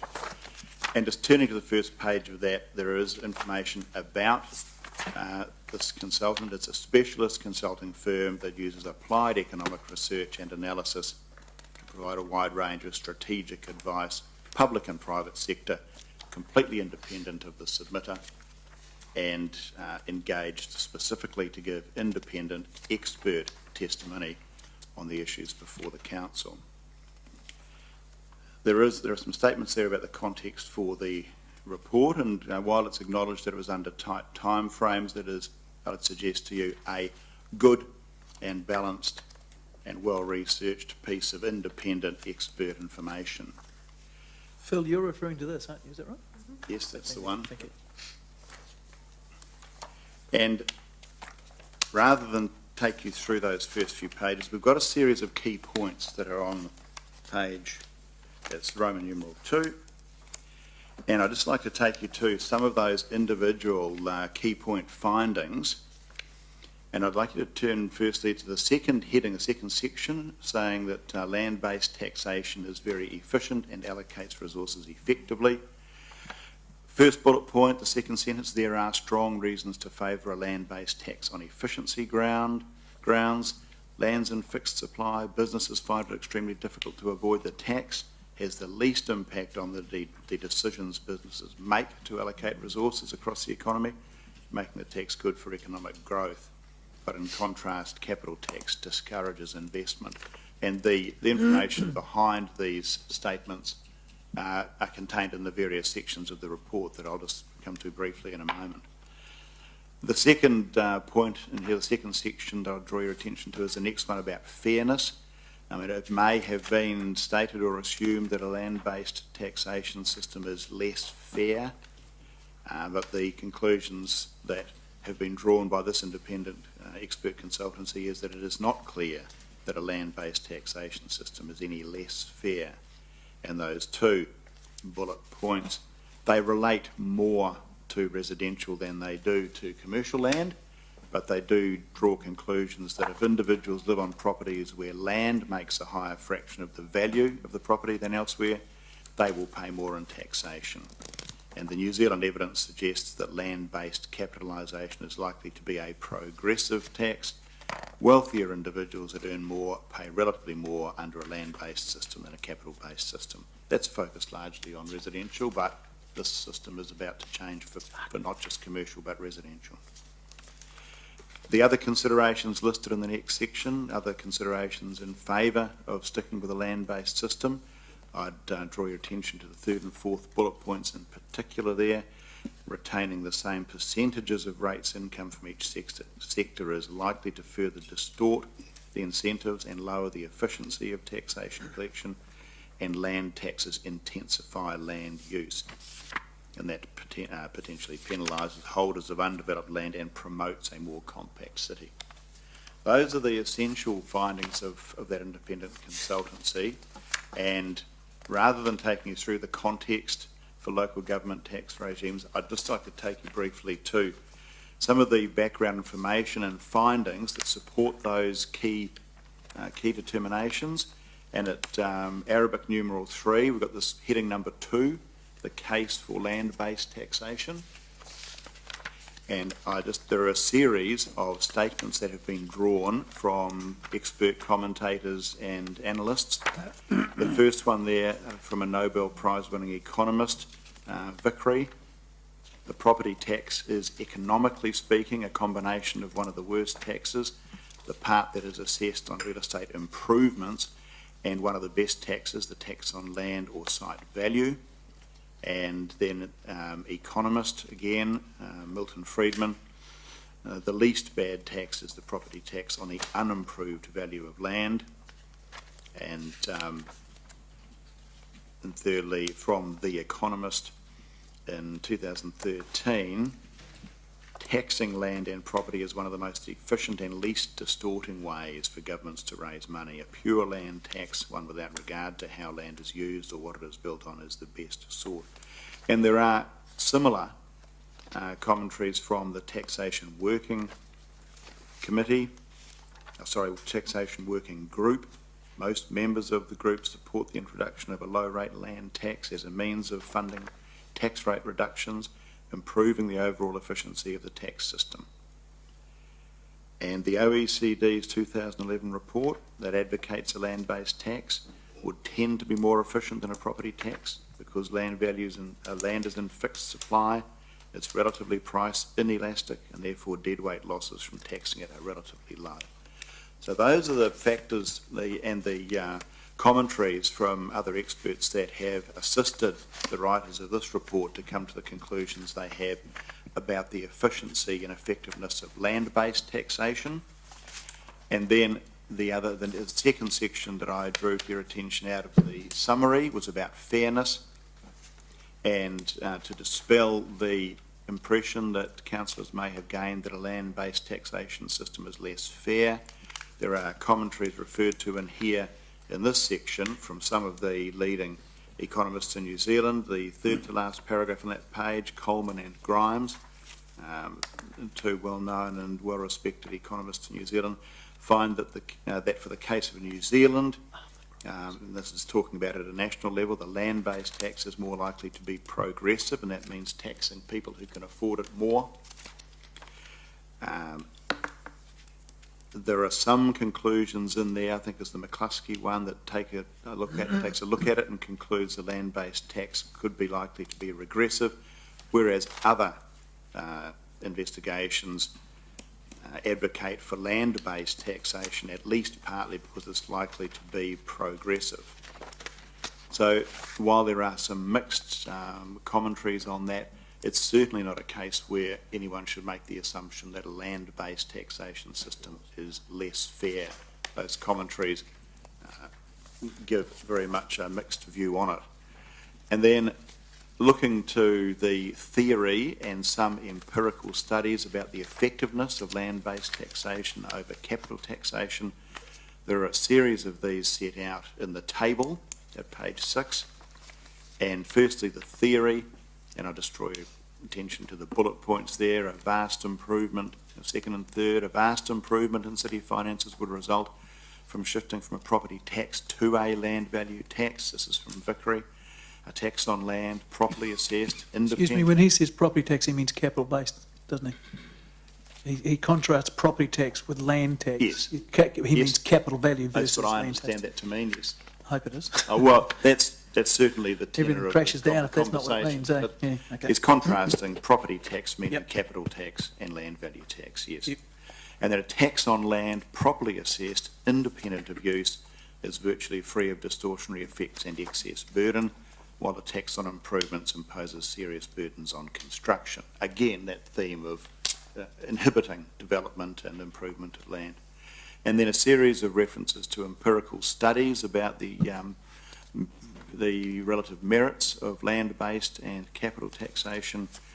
A series of these over a period of time. Particular attention I'd draw to the first few there. Land tax more progressive than capital taxation, an American study. Land tax likely to promote a more compact city. Locational decisions of firms will depend on what sort of taxation system there is. And then the New Zealand examples for Grimes and others in the New Zealand empirical studies. Land tax having favourable efficiency properties. The first bullet point on that second part of the table, we find that land taxes are more progressive than capital value taxes. So people who can afford to more tend to be taxed more rigorously under that land value-based system. And I won't take issue with the policy papers except in relation to the OECD policy paper. The second bullet point, a land tax would tend to be more efficient than a property tax. And then finally, since the bulk of the increase in property values reflects rising values of land, a land tax is the most appropriate form of property tax. And then we turn at the following page to other considerations. And again, on a similar theme, a land-based taxation system encourages property developers and local developers to efficiently use the land available. That means developers are less likely to land bank, that is, hold undeveloped land for future profit. And one of the themes in paragraph 3.2 there is in the second sentence, the losers, this is the winners and losers from changing to a capital-based system. Is that the first five? No, you keep going. Right. The losers will have above average capital intensity developed under the previous land-based taxation regime. And some examples about that will be given by Mr Houghton from their own experience. Land taxation on them at a higher rate when they have land that was undeveloped, and then develop the land, and then a capital value tax comes in and get hit again once the valuation of the land changes due to the development of it. And one important point in that second paragraph in 3.2, property values, particularly commercial property values, will move immediately on announcement of the new regime, even if the incidence of the taxation regime begins in 10 years' time.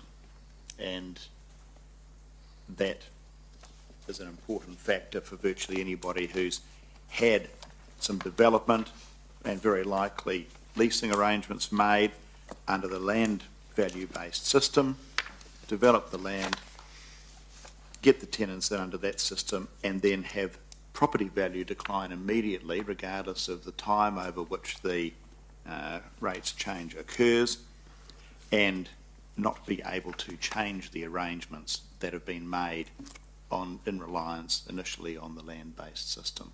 And again, Mr Houghton will be able to give you some specific information on how that affects people who have developed under the land-based system, land value-based system. Now, those are the things that I wanted to take you through, and Mr Houghton has his own paper, which is the third one, headed up Hamilton Home Zone Limited. And I wonder, Your Worship, I have a question pertaining to the evidence we just had then. It's a reasonably quick one. Could I ask that? Yeah, no, you go for that. I've got questions too. So we've got, I think we've had 15 minutes already, haven't we? Okay.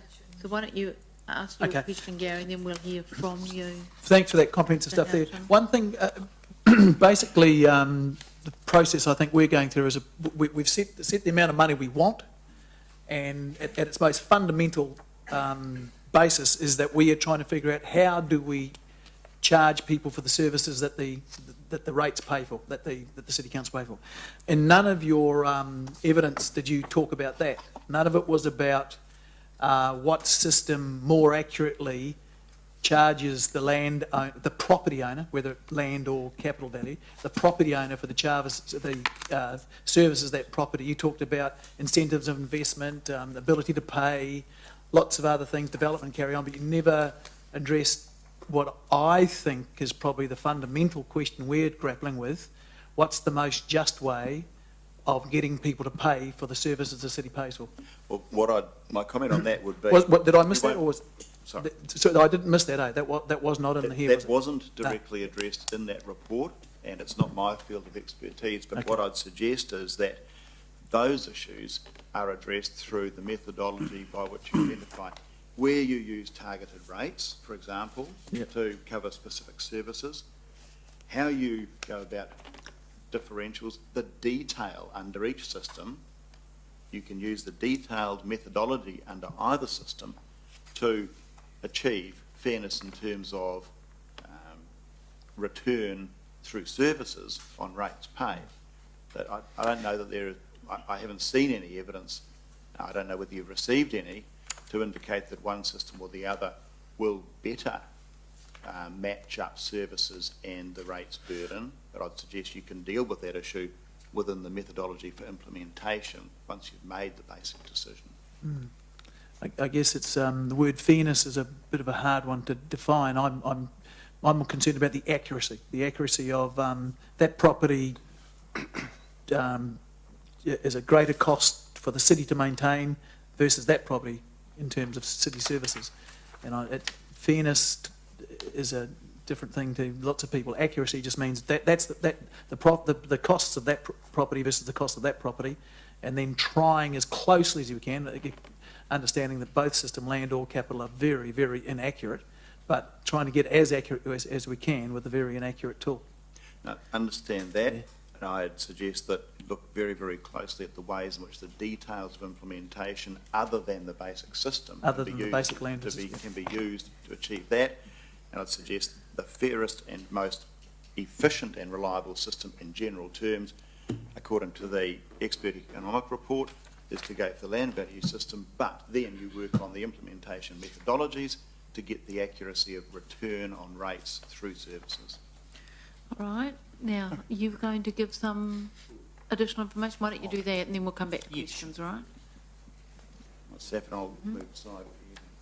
There's a microphone.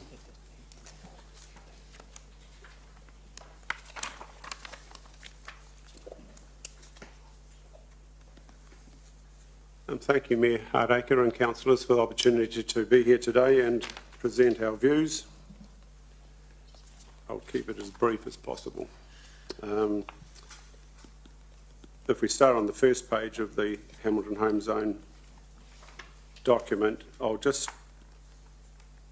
skim through the first operative part of this document because I think Phil's spoken to some of it through the NZIER report. So I'll just start with we strongly oppose Council's proposed change to the rating system from land value to capital value. Obviously that's why we're here today. If we jump down to operative part 1, I'll read the opening paragraph of 1.1. I'm going to refer to Hamilton Home Zone as HHZ. HHZ strongly opposes Council's proposed change to the rating system from land value to capital value for various reasons, including the following. 1.1, objectivity. We do not subscribe to many conclusions as made by Council in support of the proposed change to a capital value rating system. These are as recorded in Council's various workshop papers and in its rating review statement of proposal. I won't go into the detail that follows. On the top of page 2, I'll just read the NZIER report contradicts a number of inferences made by Council, and we therefore consider these to be unsound reasons for the proposed change. 1.2, equity. We concur with Council that currently it would seem a capital value rating system is more widely used by various New Zealand metropolitan TLAs than the other two forms of property taxation. This particular point, among others, and as partially addressed in point 1 above, cannot be used as an assumption that a capital value system is more equitable than land value. We've recorded there through the first operative part 1 references to various studies that have been conducted by the MOTU, and that's an Economic and Public Policy Research Institute, and they do a lot of work for government. I won't go into reading those, but I'd like to think that at some stage they will be read, just to keep the time frame short.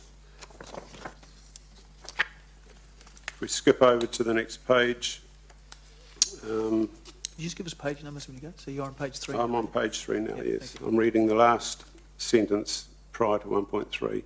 It cannot therefore be considered that a change of property rating from a land value to a capital value basis is a more equitable proposition. 1.3, proposed council rating levies and services received. Under the proposed change of property rating from a land value to a capital value basis, HHZ, actually I'll refer to it as home zone, and its tenants will experience substantial rating increases. These increases are calculated by Home Zone to be circa 400%, excluding inflation increases in GST over the coming years, based on the current and improving value of its holding.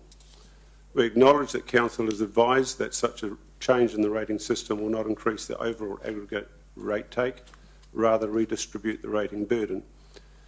We seek confirmation from Council that this proposed change in the taxing regime will not disguise or in any way result in an increase in the total aggregate rates take by the City.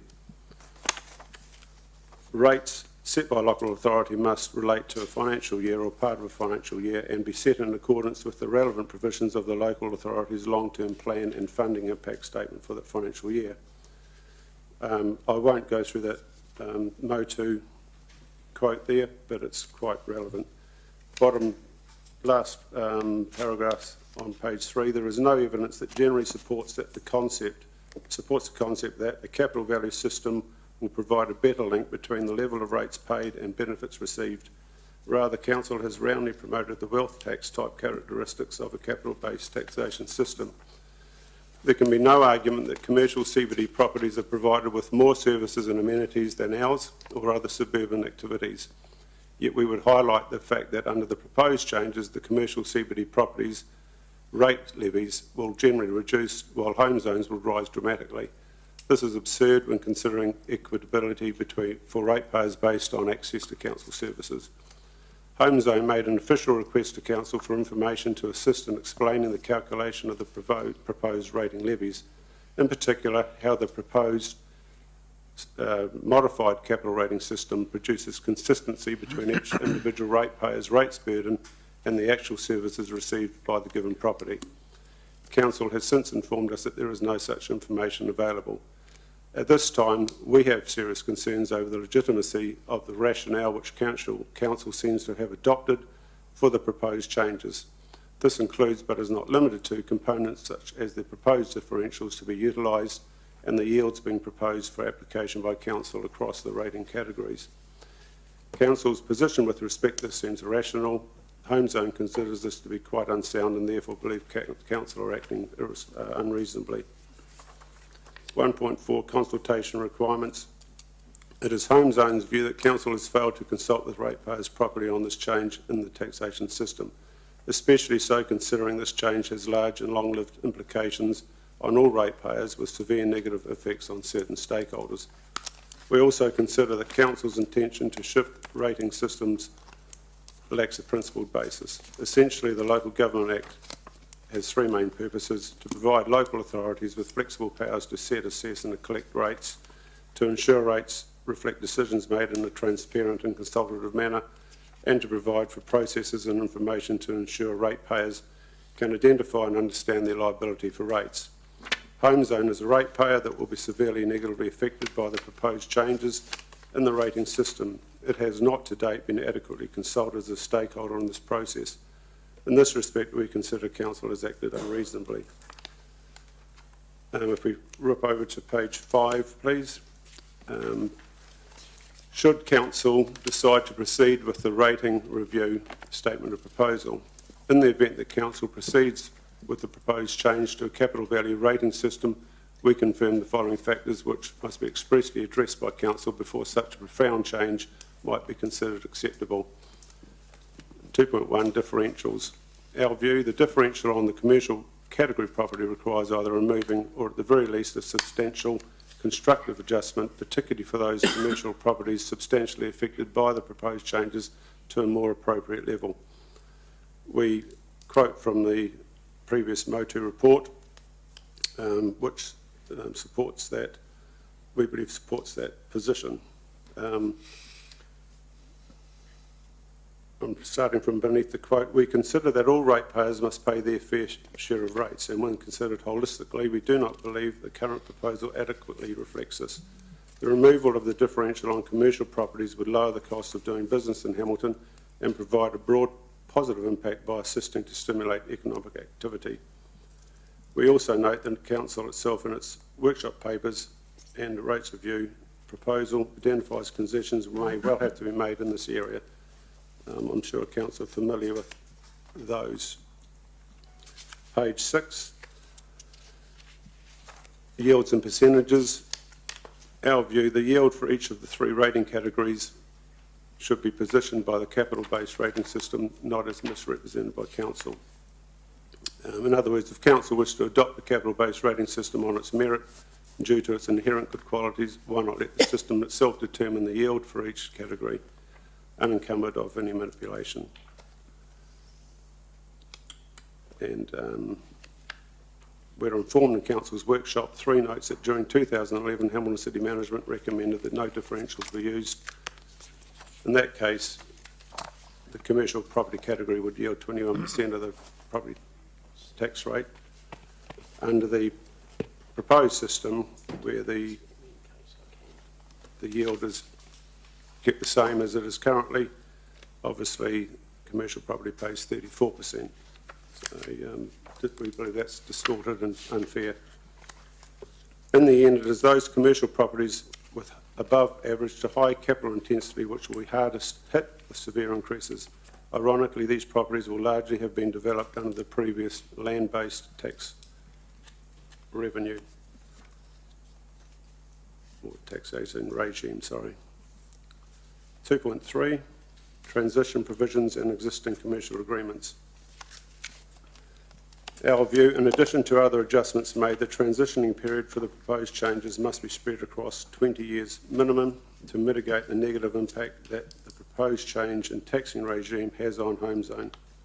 A good tax system should have certainty and stability to allow for business to undertake financial planning. HomeZone has existing commercial lease agreements entered into under the current land-based taxation system and which are based on gross rental contracts. These lease arrangements have a lifespan exceeding 20 years from today. The leases are not based on a net rental plus outgoings, and they cannot be changed to coincide with a changing tax system. Council's proposed change to the rating system has foreordained HomeZone to be one of the big losers should it proceed, simply due to HomeZone having invested heavily into high capital intensity improvements on its land over recent years. The investment occurred under the current land-based taxation regime. We have similar high capital intensity developments consented, with construction planned to commence in the short to medium term. The real issue specifically being made here isn't really the rating system under which we operate as a property owner. It is the significant change and impact this will have on our fixed operating costs. All businesses need a stable operating environment where they have certainty about their future costs. I'll just speak to that previous paragraph with regard to our plans, our construction plans in the short to medium term. We've got a unique property out there at Home Street Park. It's identified as such in the current district plan and as a office precinct with supporting retail. We've been working very hard over recent times to attract new businesses to Hamilton that aren't currently in Hamilton, and the attraction for that is largely based on the competitive environment that we can offer them. It's and they are new to Hamilton, and I can say that there's probably the likelihood of 400 to 500 jobs that will be created by the new business to Hamilton, which is not currently here. And under the proposed system, any advantage we have will be lost. And these entities from elsewhere would have no reason to come to Hamilton. That's not anecdotal evidence, that's real. So I think we do have a number of questions which I think will be helpful, so I'd like to ask some of those. So look, we have heard from other submitters about a change to capital value rating will affect investment. Do you have properties elsewhere in other cities? Yes. And those cities will have capital value rating? Because some of them do. Well, almost every city in New Zealand does have capital value rating. So Auckland, for example, do you have investments in Auckland? Sure. Right. So has that capital value rating deterred you from investing in your properties in those centres? I'm in Hamilton now. I know, but So, I'm asking for some sort of in answer to your comparison. question, yes, it has. It has deterred you from investing in those other cities? We've looked at other alternatives, of which one of them is Hamilton. Right. Okay. Yes. So you're saying it has had a direct impact on your decisions about investment, the fact that those places have capital value rating? What I'm saying is that we're looking at bringing new business to Hamilton from Auckland, right, because it's more competitive. Right. And is the rating system the only factor that is impacting on that decision?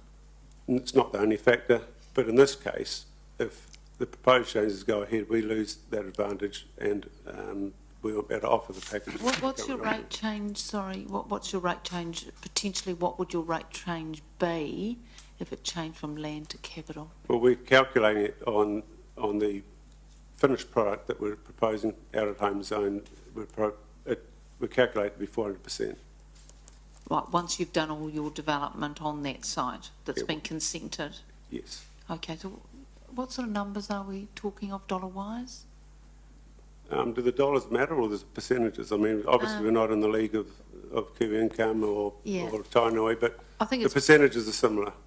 yeah, I think it's just practical with the numbers. So, I mean, I can lay my hands on them, I guess. It's just you'll know them, so. Potentially rates of up to $500,000 a year. Okay, all right. Sorry, just to be clear, so they would have been about 125,000, they'll go to $500,000. Approximately, yeah. Over the, if that happened tomorrow, that would be the full extent. So, and that's, at the moment, it's proposed that's transitioning for 10 years. So at the end of the 10 years, all other things being equal, you would have, under the land value, you would have been paying 125, you will be paying 500,000. Approximately, yes. Thank you. And that's on the developed, with what you've got planned, is that? Yes, that's on what's currently existing and what's been consented and planned. Yeah, okay, no, that's good. And how many businesses have you got on that site or intending to have on the site? Yeah, I mean, we could potentially have up to over 15, maybe 20. Okay, yeah, that's great. I am very interested in comments that a number of submitters have made about the failings of the capital value rating system, but I have to say it's been very helpful in presenting all this information about land value and the analysis of it. It's very useful to read. I'm just trying to get my head around this. So the government commissions the Shand report, and that's a big analysis of it all, and that does all that and spits it out and says capital value rating, and it looks at all of these sorts of things. The government, when it forms the super city, does the same similar sort of analysis, and it decides and legislates for capital value rating. So I'm trying to reconcile those sorts of things, and there's others, with this analysis that says, in fact, that's not right. And in fact, the taxation working group said it should be land value. So where does all this sit? I guess because we're having the experts saying this on this side, we're having the experts saying that on that side. You know, the experts clearly got different views. Are you taking Auckland as being an expert? Well, no, I'm not taking that, but I'm just saying is that we've had equally compelling arguments about the value, wrong choice of word, but you'll get the gist of it, of capital value rating and what things might flow from that versus land value. And you've come today and said, well, land value, all these experts are saying land value. Just trying to reconcile these things. I can't adequately answer your question. I wish I could, but it would just be purely unfounded. So that's why we went to NZIER. I rang and spoke to Arthur Grimes, who is probably the leading yes, that's right. Expert on this, and he recommended NZIER as the best independent body to do a report. I rang them 2 weeks ago, and which is when I found out we had to be at a hearing today, and said, what can you do for us by this date? Those few pieces of paper have come at a fairly significant cost. They would love to do more work on it, and the author Curtin has had that peer reviewed from within already, and has written it in such a way that it could be peer reviewed by any independent body in the country and stand scrutiny. He would be very keen to enlarge on that. I'm not testing the credibility of the authors. I'm just pointing out to you that we've got on one side of the fence these experts saying capital value, on the other side of the fence we've got the land value people. I'm just wondering if did the government get it wrong, did it, when it legislated in Auckland for capital value rating? Has the Shand report got it wrong as well? Were all the individual councils in Auckland, were they all the same, or were there some land No, value and some weren't capital value, but most were. Yes. There were some that weren't. There were some that weren't, yes, and they've had to move to it here because it was in the legislation. Okay, the other thing is, look, my quick... Yes. Before we move on, I don't want to interrupt, but I think it's worth saying something on that topic. If this is an issue on which the experts can disagree, and I think clearly it is, and if there is no reason to prefer the view of one of the expert views you've got over the other, there is merit in retaining a system to avoid distortions and inequities that flow from change. And for the reason that people have been making financial decisions, sometimes their own personal locational decisions based on a system being in place, significant investment, not just financially but personally, in reliance on that system. And if there is a difficulty in resolving the different expert views, then I'd suggest that the inequities that flow with change should be the deciding factor. So the other thing I want to talk to you about is my quick read of this and your summary of it. So with a land, the way I understand this, or your submission, is that a land-based system, any inequities within that system should be or can be remedied by an instrument such as a differential. But I just need to also understand, is it also, based on what this says, also moving into that realm of a user pay to address the fairness of the user of the services? It doesn't speak to that in here, but is that one of the other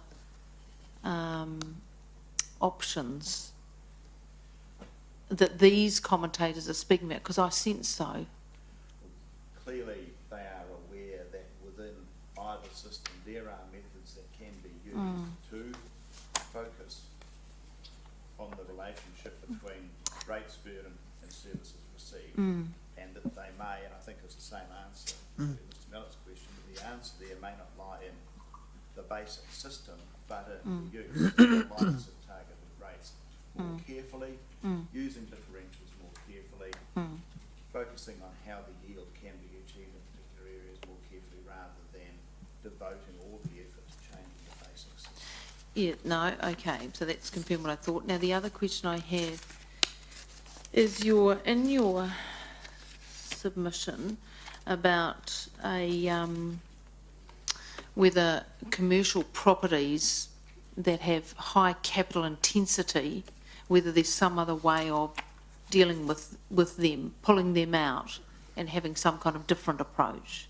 So is there anywhere that you know of, or where you have other activities in New Zealand where that has been the case, where councils have done that? Because this has been an issue that has been raised by a couple of others, and no one has been able to give us an example of where that actually is happening. The only thing I could think of is under probably 2.4, which we haven't quite got to yet, where maybe introduce another category. That's what I'm talking about. Yeah. I've read that. Okay. And that's what I'm talking about. Where else has that been done?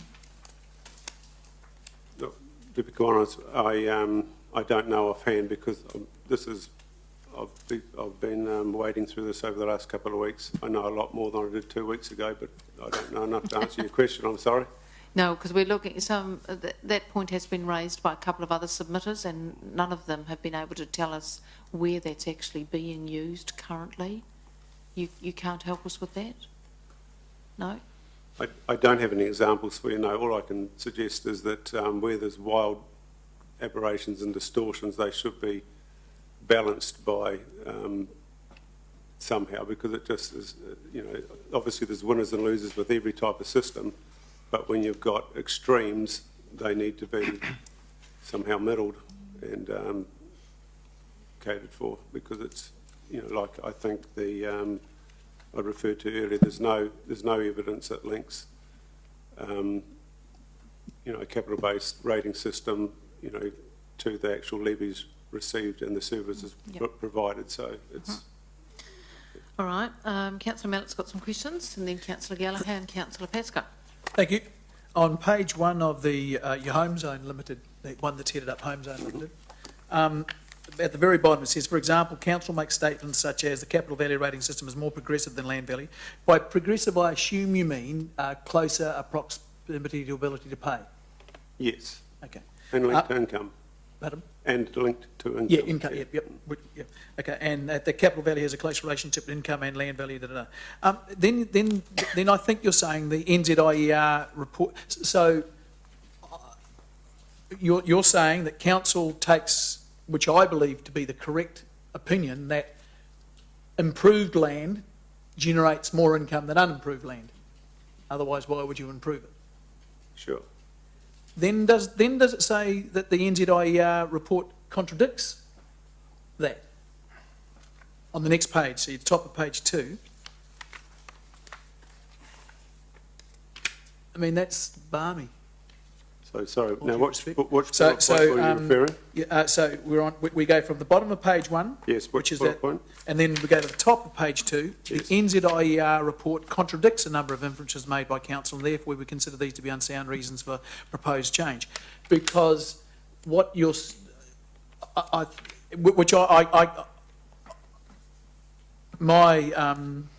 all of my knowledge that I understand, I'm not a property guy, but everything I understand about property is the reason you improve a property is to improve its income or its value.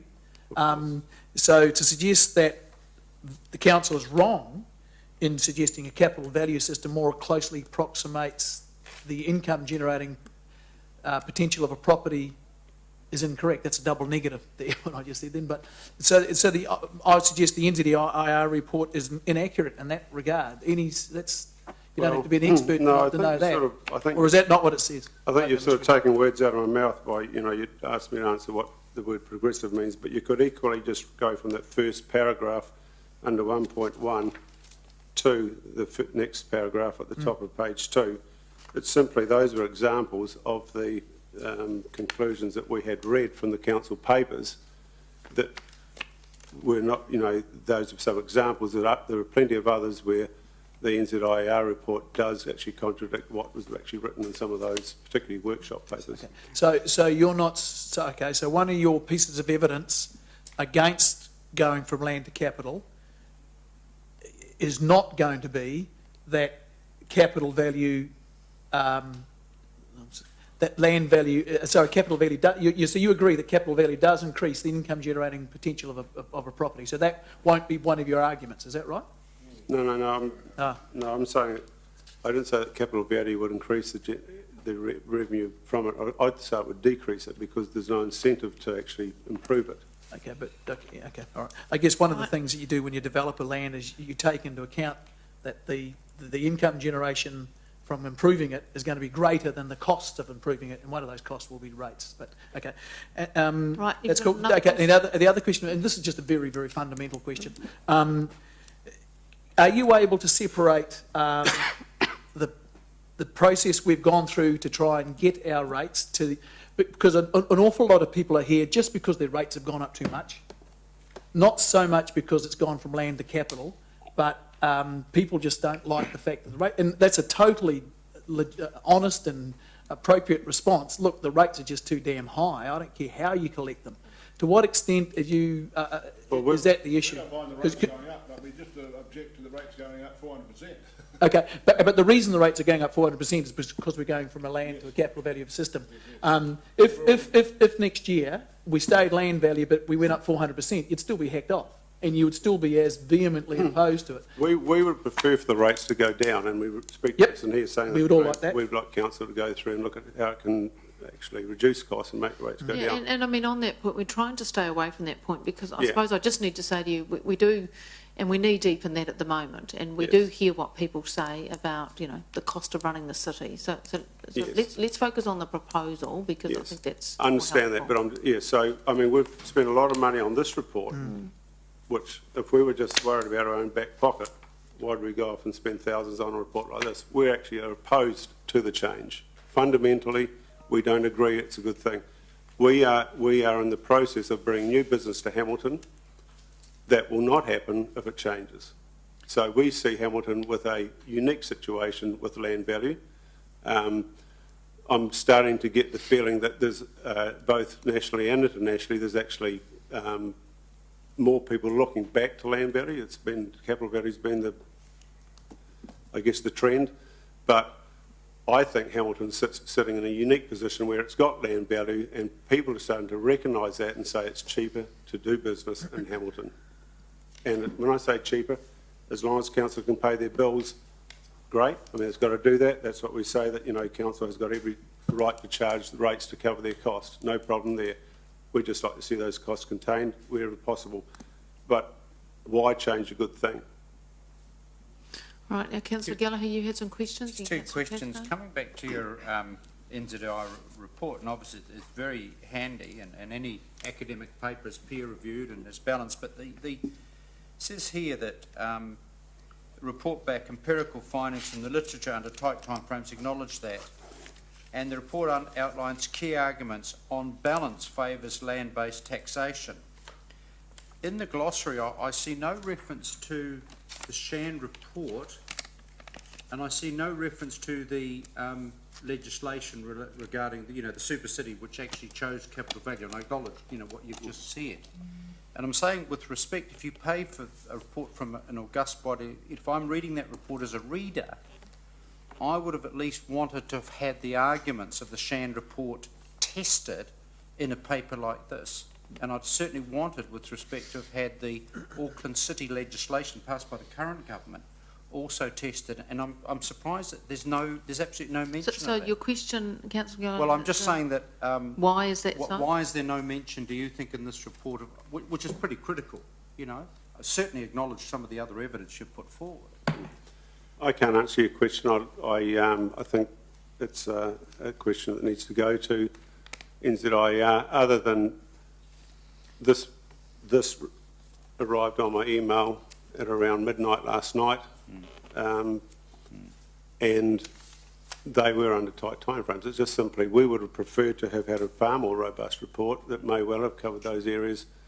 I mean, we were under very, very tight constraints. We refer to that in the consultation situation where we think things are moving too fast. I'm not being negative because it's... No, I realise that, yeah. But I think with respect to... And should they be engaged to do more work, I'm sure that would be pulled into it. We had a previous submitter around the issue of fairness, and I think you might have been in the room with Ebbets, you probably heard that where they said they've got one retail spot in town and they're paying $203,000 rates, and then 120 retailers over in Chartwell, neighbouring, paying $316. So when we look at equity, this is what we're trying to get our head around. Do you think they would have a case, or do they have a legitimate case to be concerned about the fact that they're just one operator paying 200 grand and there's 316 operators down the road paying 300,000? Car yards are very high intensive users of land.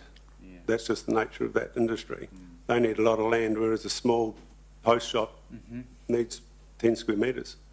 So it's probably fair, especially if you're in the middle of town. I think it's the whole of Chartwell. Not just a shop, all of Chartwell.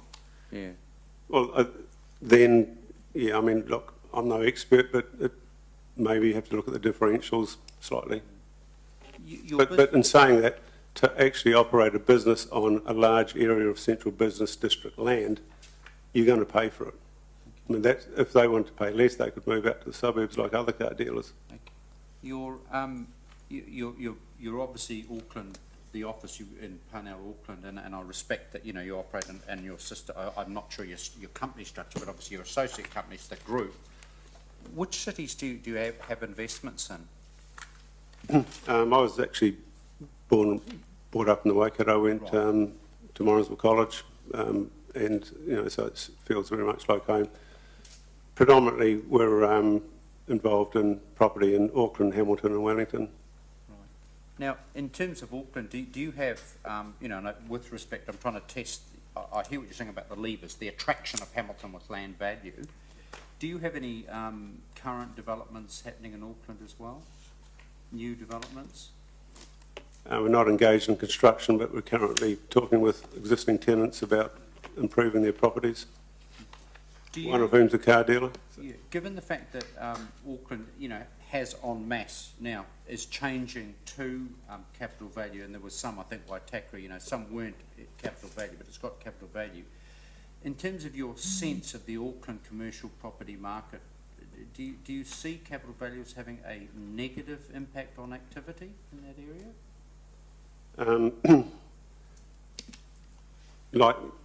I think the Auckland market is totally different to what we're talking about in Hamilton. The immigration is driving Auckland, and they don't, and it's coming in from outside all around the world, and Auckland is cheap compared to them, and they can't get enough of it fast enough. And unfortunately, Hamilton hasn't got that, but we'd like to think that we're doing our best to get them here on the land-based rating system. And it's one of the reasons that I invested in Hamilton Homes Home in Stafford, was because of that. And I was in business in Hamilton for 25 years myself. All our children were born here. And I wanted them to come back here and invest, and with other investments elsewhere. Land-based system, the rates were reasonable, and I balk at writing out cheques for 120,000 a year, don't worry. But 450,000 makes a big hole in my retirement income. And it's the distortion of it. If we knew it was going to go from that, you'd do your leases differently. But you can't change, you know, I can't see Rob Muldoon here anywhere. Retrospective legislation's not great, and it shouldn't be allowed. It's a sort of unfair playing field. We don't mind it being tilted a bit, but, you know, steep rise is just too much. I mean, we can talk the issue of differentials. The transition period, I think you said was... Well, we've said 20 years, but I think I'll live longer, and I reckon 30 years would be fair. All right, now, Councillor Pesco, you've got a question? Yes, two questions. One, thanks for the NZIER report. It is really good to have a report in this detail. I just wonder, and Phil may have partly answered this question. It seems to me that this paper's written around a central government land tax rather than a local body rating tax. And when I read in here about the tax working group, and remembering what was in the tax working group's paper, which they quote in here on and around, I think they were looking at alternatives to direct tax, and were thinking more of land tax, which of course was around many years ago as a kind of a wealth tax that central government levied. But in that case, they levied it without providing any services. And I just wonder if we considered this, broke the rates into two categories. One part of it is the tax component of rates, and the second is the service component. And I think what's your question? Yeah, I mean, is that an alternative that you would consider to be fairer than the capital value system which we're consulting on at the moment? I couldn't form a view on that. It's not my field of expertise, and I don't think I could draw on that from this report, but I know the report was commissioned with a clear focus on Hamilton City or on local body rates, territorial authority rates. Yeah. But to draw on whatever material was considered relevant and available to form views on territorial authority rates. So while there may be a reference to the taxation working group and others that, and some other cases that involved either state or federal or national taxes, I think it must be clear that the report writers believed those pieces of evidence or those results to be applicable. Okay. Right, and the second question is Mr. Houghton's report, page 4, under the consultation requirements, and I guess this is, I mean, you might have a different view after the last sort of half hour of questioning, but you state in there that to date we have not adequately consulted HHZ as a stakeholder in this process.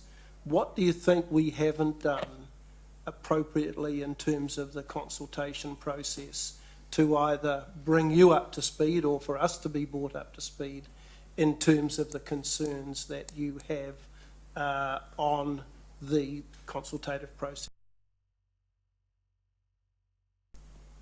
I think primarily it's the speed of, it's the perceived, for us, the perceived speed of this. We just haven't had time to engage at the level that we would want to. I mean, we feel as though we're coming here half-baked today. We've had such a short time to get expert advice and put our own thoughts together. So that's, for me anyway, I don't know how you feel, John, but it's just come with a bit of a rush. As we knew that in the district plan, council referred to setting aside certain funds to have another look at this during the 2014-15 year. I never for a minute thought I'd be sitting here today doing this. I thought there would have been a lot more breathing space to actually, for people like ourselves who are most affected by this change, to actually get our head around it and consult with council in a meaningful way. So I just wanted a follow-up question on that. So how much engagement do you have with the council? I mean, you're doing development and you know, you've got consents and things like that. And Phil, you're the local presence, so you have a lot of engagement with the council in that regard. Was that ever raised with you? Because we've been working through this process for some months now, and key stakeholders were specifically, we asked that they be, you know, individually brought up to date and kept aware, and I mean the newspaper's been running lots of articles on it.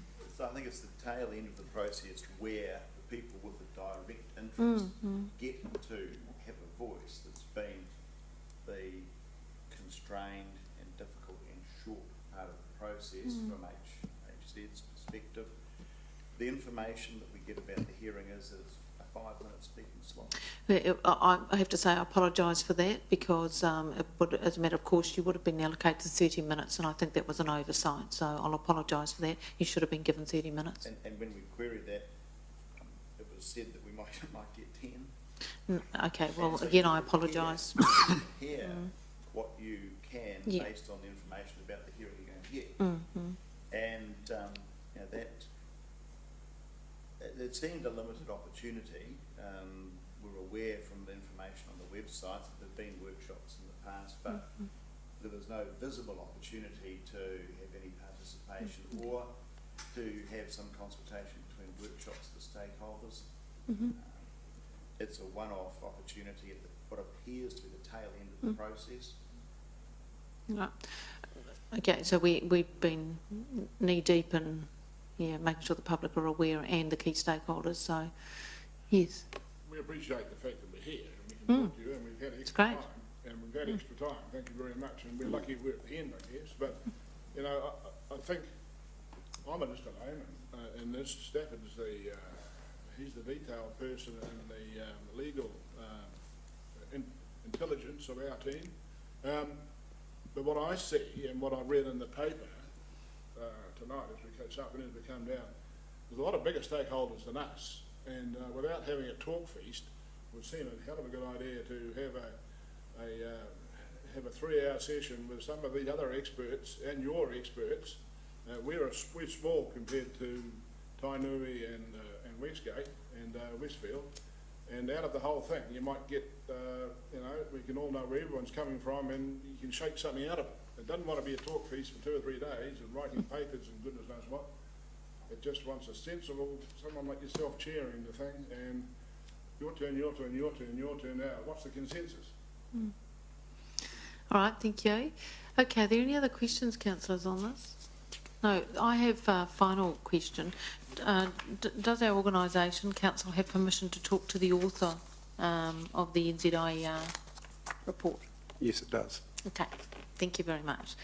All right, thank you, and thank you very much for the preparation of your papers, for the way you've come along and the things you've had to say. It's been very helpful. So thank you very much. Thank you. Appreciate the extra time. All right, thank you. So councillors, we are now adjourned till 6 o'clock.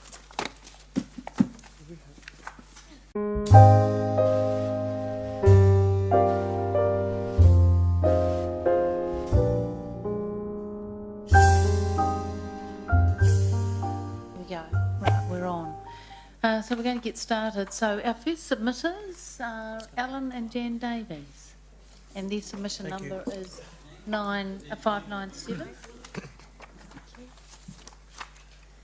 Hello, how are you today, tonight? Good, thank you. Good. Thank you. All right, and this is a handout you've given us, is it? Right, thank you.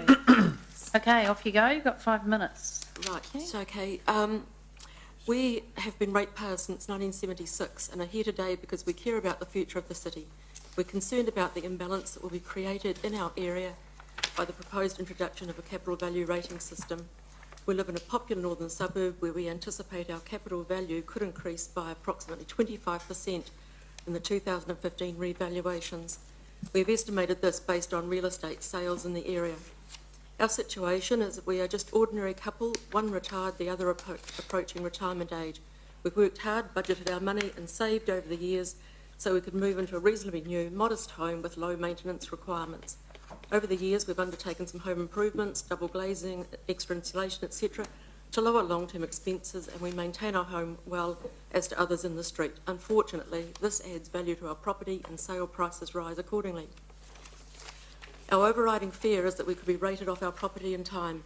It seems such a pity that after years of taking pride in our home and carrying out various improvements to make it more comfortable for ourselves, that it almost works against us. Should this happen, we foresee the possibility of not being able to remain in the area. To date, we've absorbed huge increases in basic living costs, as has everybody, rates, insurance, electricity, food, petrol, etc. And for as long as possible, we're hoping to keep up our health insurance premiums. While we're cautious with our finances and budget accordingly, we fear the anticipated rates will severely impact our ability to afford the retirement we've been saving for and might be rated off the property. After attending a rates information evening, we understand the choices for council are limited to either land value or capital value. Despite this, we consider we don't use any more services than people in the lower capital value property areas, and that we'll be unfairly disadvantaged with the introduction of a capital value system. On page 6 of the rating review statement of proposal document, there is a paragraph headed better alignment with incomes and ability to pay, which we simply cannot agree with. We wonder if there's a perception that because we live in the northern suburbs, we're able to carry a high rates burden than others. Our current household is made up of one on superannuation, one working, plus some interest, and it certainly isn't a fortune. Below is our calculation of our rates under the current land value system for the next 10 years based on the council resolution attached. That's the last page. This results in a 41% increase. I'm not going to read the table. After next year's quotable value revaluation, we estimate a possible 25% increase in our property capital value. On this basis, we estimate our 2024 rates could be $4,165 per annum, which is a 76% increase. We feel pretty sure that even a well-planned retirement scheme will not be able to match these increasing percentages. We therefore want the existing land value system kept and vote against capital value assessments. We do have 2 suggestions for council, and both of them are polite. One is that to defer the proposed changes in the rating system until after the 2015 QV revaluations. We understand QV will be carrying out the valuations late next year. If council deferred the proposal until the new valuations were issued in 2015, it would give ratepayers the opportunity to assess their rates based on up-to-date property valuation figures. They could then make submissions to council on current figures instead of trying to predict the increases based on speculation. The second suggestion, perhaps a rates discount. Council currently charges a 10% penalty for late payments. Would council consider offering a rates discount to those who pay their rates early, or perhaps even in one lump sum? A 10% discount would be a great incentive for many people. And that's it, and I'd just like to thank you for the opportunity to address council. Thank you very much for that, Jen. So we've got a question from Councillor Mallett. Thanks very much, Tom. Thanks very much, Jan and Ellen. Jan, you do an assessment of what you think your rates will increase by. Yeah. That you would have hopefully received a letter about 2 months ago, which would have explicitly advised you what will happen to your rates if your property, if their rating system changed from land to capital. $2,402.81 by 2024. So currently your rates are 2,357. That's correct. And what was could you repeat your figure there? The estimated in your letter. Yes. $2,402.81. But as it says, these figures do not include annual rates increases which are set by council each year. They also exclude the impact of future property revaluations required by government every 3 years. Okay. Just to be clear, Jan, I think so. I think what that letter's saying is that your current rate, which under the land value system of 2,357, would increase by $45 to 2,402 under a capital value system. Is that how you read that? Am I reading that correctly? That's what the letter says, isn't it? That's what the letter says. Yeah, after 10 years. Yeah. Yeah. So, Although we did the so did it change- say? Sorry, did it say that your rates will increase by maybe $4 a year? Then does it? Does it? Oh, okay. Okay. That's right. Yes, it does. $4.54. And then what you've done, you've done good maths. You've then said, okay, and the council has told us that our rates can go up by 3.8% per year. Correct. You understand that that 3.8% is nothing to do with the change from land to capital value. That's just the city, the council Yeah, that's the long factoring in its increased spending. Yeah, no, Okay. I understand that. No, thank you. I just want to make sure we're talking to the same thing. Councillor Pascoe? Yeah, thanks for your submission. Just in regard to the two suggestions, first one being to defer this until 2015. Is your thinking here that if the revaluation, which of course is not done by council but is done by QV, if that revaluation was higher than you felt the property was worth, that you would object to try and get the value down, or do you think it's a question of, I mean, if all the properties in Hamilton went up by 25%, then the rates wouldn't change at all as a result of that revaluation? That would be right. Yeah. Yeah. Yeah. But because of what's been happening in our area. Okay, so you think your area may well end up with a much higher Well, increase than the rest of the city might? We're just basing it on what we're seeing the houses sell for. Right. Yep, okay. So it's just based on sort of real estate. Yeah. Okay. And just a question on the rates discount, which has been something that I've, and in fact I know of one local or one council in this region that does offer a discount, but the discount's only 3%. I thought 10% was a. But I think there. You're happy to negotiate? There is. Yes. Yes. There is some sense in looking at that, because that may well be an option where, you know, if you can't get a return that's any better on your savings, to actually pay rates in one lump sum at the beginning of the year in advance, which of course improves council's cash flow too. Yes, it works for council as well. Yeah. That's what we do. We budget for everything, and if that incentive is there, we would take it up. Yep. Okay. No, thank you. So, how long have you been in the house you're currently in?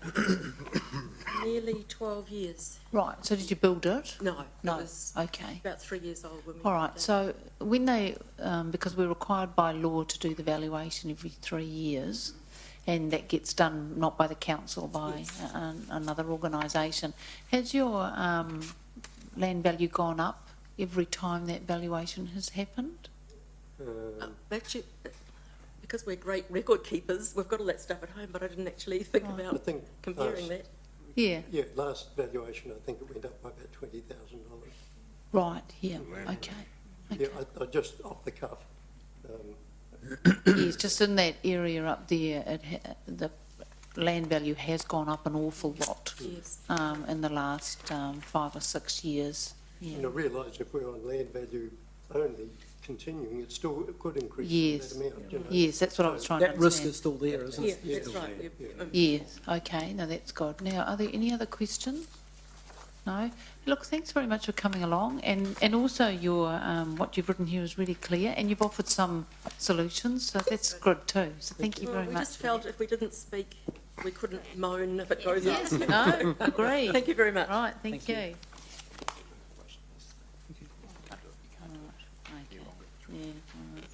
Okay, Jeff Krieger is next, submission 308. Hello, Jeff, how are you?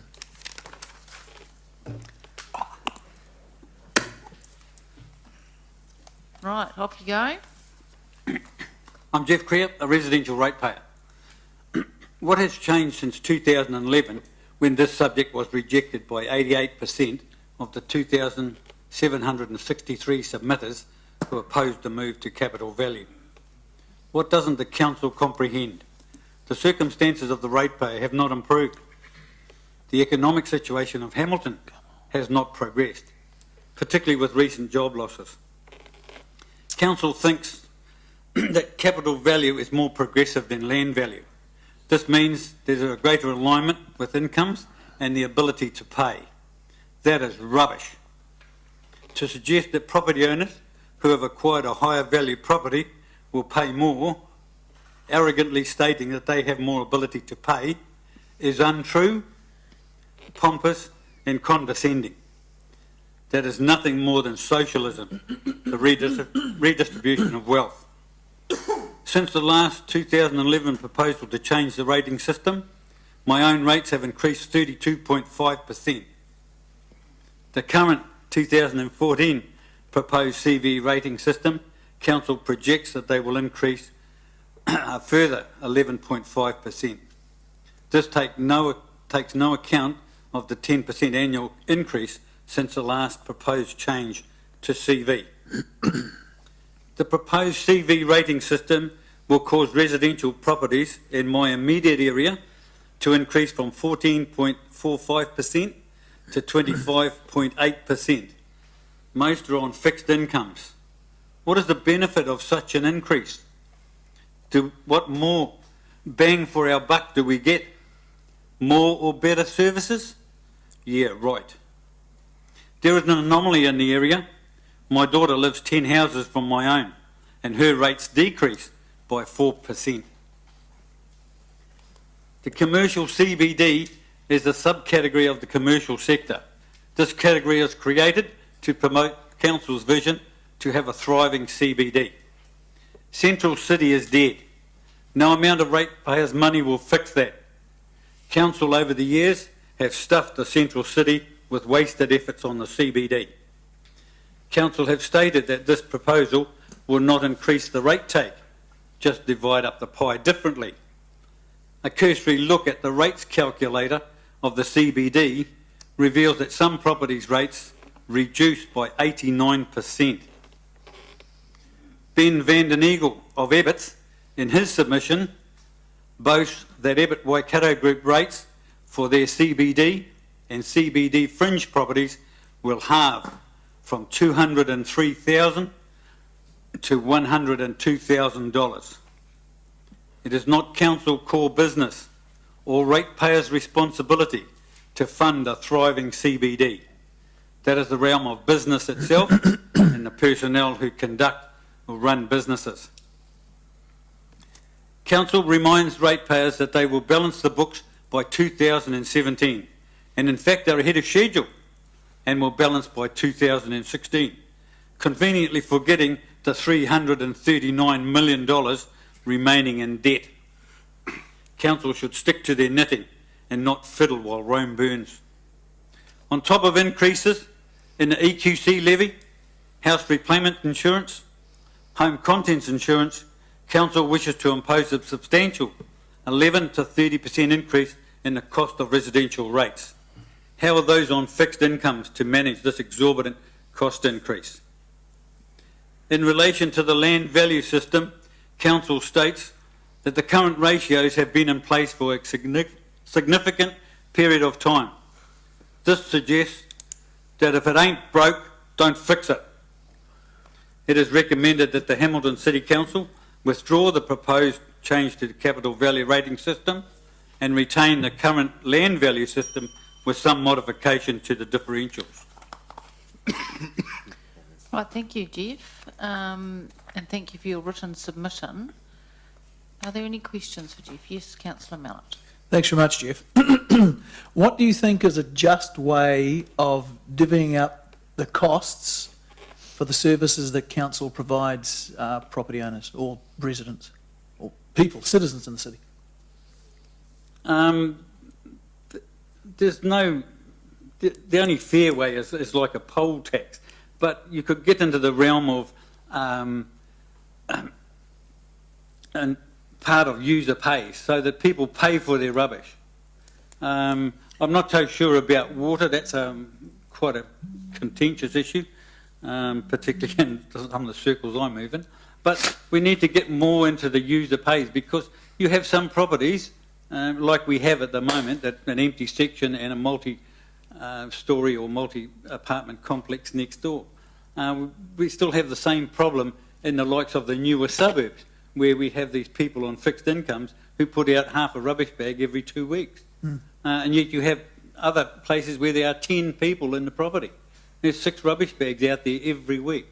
So perhaps we need to look outside the square and look at other ways to divide it up more fairly. Because what we tend to have is a universal charge that everybody pays. One of the reasons for moving to, or suggesting a move to capital value, it's only one of the reasons, and it's something that's subject to debate, clearly, is that capital value of a property, whilst wildly inaccurate, is less wildly inaccurate than land value when it comes to trying to fairly divvy up the cost of those services. What do you say to that? Well, you just kind of got to look at, like Ebbets, for example, going to halve their rates just like that.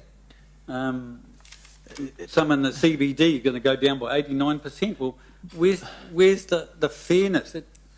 The perception is that it's grossly unfair.